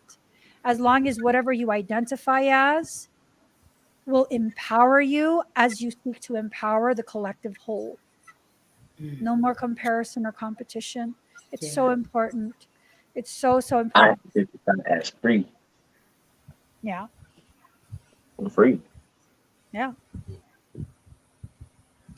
It's beautiful. It's beautiful. Yeah. I noticed something while I went on my road trip, like, because I've been living outside of society, kind of like in Mexico, in the middle of nowhere, really, on the beach. You know what I mean? This is, like, there's no rules here. There's no real police or anything, and nobody's policing anything. We're just living in harmony, and they just do their own thing, right? But then you go back up in the United States, and it's like, wow, really? All these rules and all this stuff. Um, it looks to me like the damn thing's broken. Yeah. And it's just not gonna. It's not gonna work. Or it's That. working the way it's designed to. Yeah. Well, maybe it's maybe it is. Maybe it's working just right for whoever designed it that way. And but it doesn't work for humanity. I don't, because it causes too many problems. Because I remember I had to grow. I was a single family. I was a single parent too, and that was so freaking hard. I just sat down one day and cried all day. It was so hard. I didn't know what I was going to do. So I was all alone. I had this kid to take care of, and there's no help. So I'm going to have to do this. It's like buck up, because that's when it really got hard. My hat's off to you single women. Oh my God, that is hard stuff, man. That is hard because you got somebody else you got to take care of, and it's like that with everybody now. Though the whole society needs to be taken care of. Like that thing is not working. It is a monstrosity. It's just like, whoa, that is so distorted up there. I can't tell you. It is down here too, like everywhere. It's like I think Emmy's on the right track. She's got some stuff put together, like just talking about it and intending some stuff to change is a start. And these guys she's putting stuff together like it's crazy, like a sanctuary and all sorts of stuff that I would love to do, but Yes. I'm too busy out breaking things to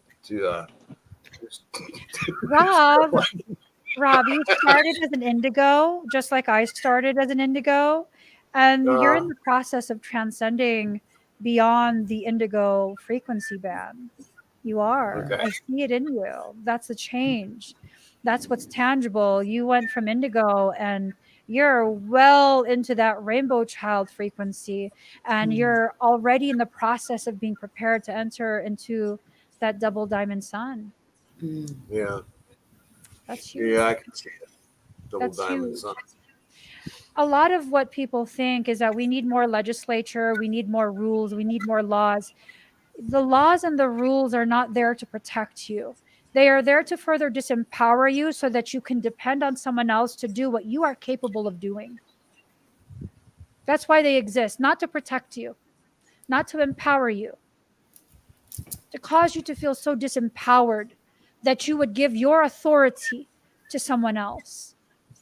I promise you, you try and enter my home without my consent, there will be very real consequences for you. That's not a threat, that is a declaration of fact. I will Yeah. only ever live in a location where I have the right to defend my castle. Mm. Anything short of that, I will not live there because I will not run and hide when a threat comes. I'm not talking about vigilante stuff. I'm talking about being accountable for the health and safety of my family and then taking the proper legal action after.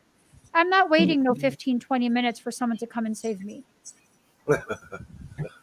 I'm just not, you know? Does that mean I'm a violent person? No, that means I'm aware of the kind of power that I hold, the type of autonomy that I need to uphold, not just for myself, but for everyone, for everyone. And it's time for us to allow our autonomy to become something harmonious with the autonomy of others, rather than my autonomy is more valued than yours, more sacred than yours, because it's not. Oh, okay. So, first off, guys, we're going to have to get going. But this right here, Lindsay, thank you so much for the reminder. Ocean was able to get us partnered with the Florida Indian River Groves. We're doing a fruit sale as a fundraiser. Ocean, do you want to talk about this a little bit more? Yes, sure. Like Emmy was saying, and like Lindsay put on the screen, thank you so very much. We are partnered for this fundraiser. It's going on now. You can click that link. Everything is going to be delivered to you. There's a flat rate no matter what you want to order. So you can order as much as you want to order. That's not going to change your rate as far as the shipping. Um, and it's really good fruit. That's one reason I wanted for us to kind of check this fundraiser out. I've had that fruit, and it's really good fruit. They also have cakes and things that you all might be interested in. But check it out, guys, and please share it. Even if you can't, donate yourself, please just donate shares. Forward it as much as you can, because the organization is not just for us to just get some money. We're actually doing things to help people in the community and to really carry out the vision of helping the collective globally. So thank you so very much for your support. We appreciate you all always. Yes. And the funds that we raise, again, as Ocean said, it's not just to raise funds. Everything is being earmarked as it comes in.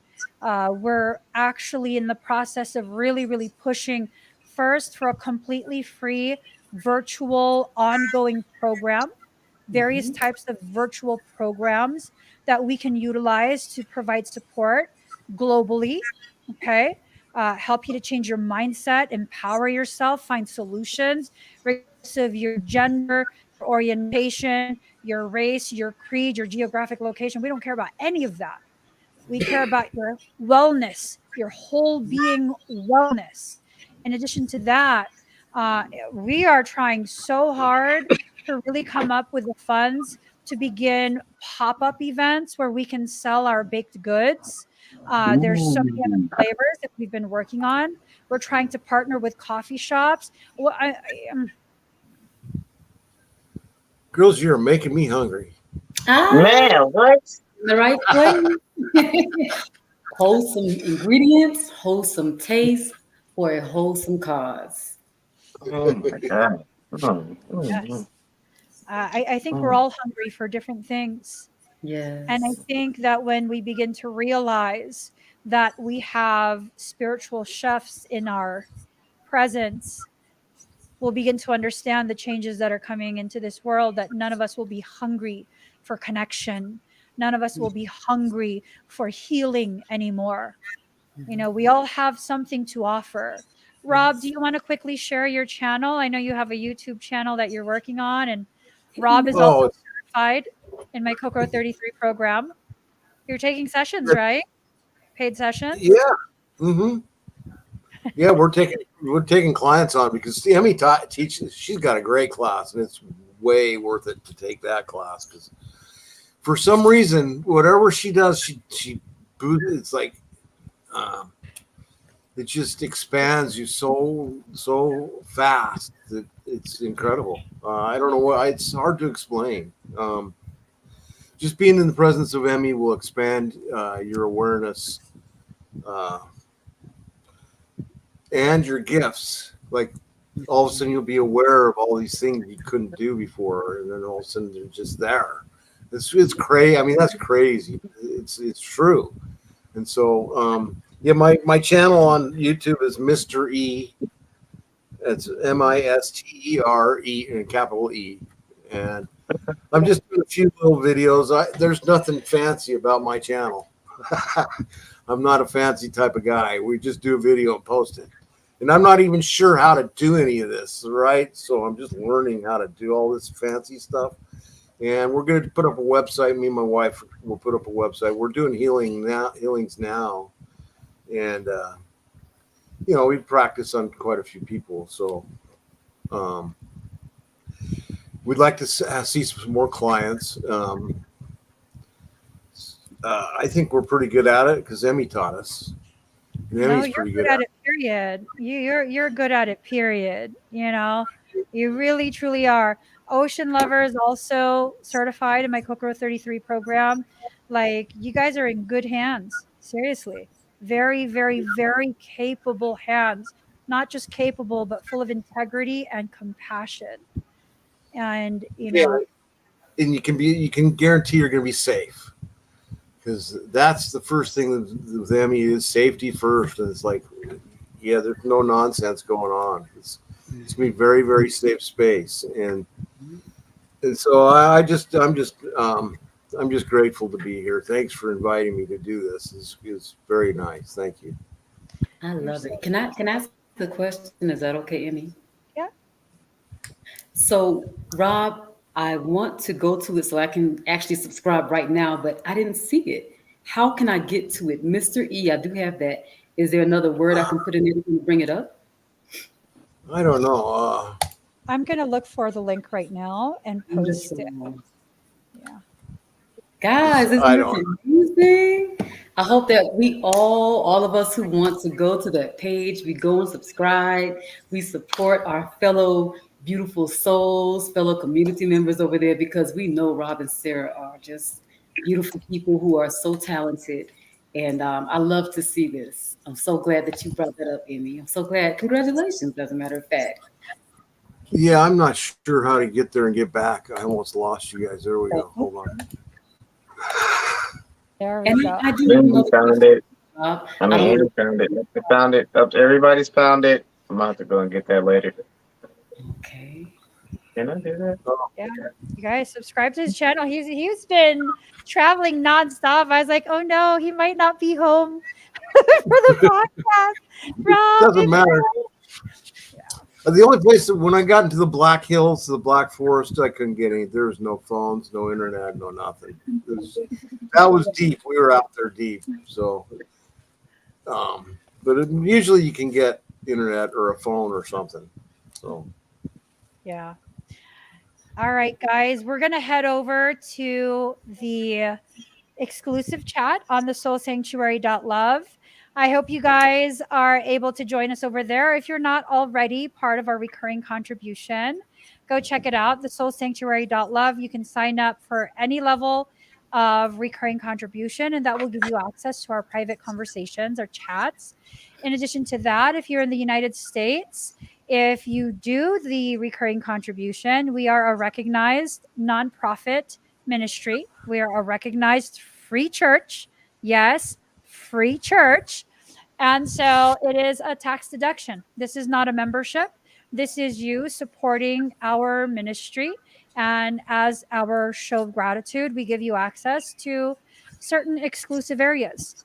So I hope to see you guys there. And to all of you guys, thank you Check. so much for joining me here today. Like, this was the most powerful conversation I have so much love for all of you, and you guys are amazing. Thank you. We Thank love you you. too. Thank you Thank for you. having us. You're Yes, so thank you. welcome. All right, guys, I'll see you over on the exclusive chat. Bye, Okay. everyone. Are Yeah. we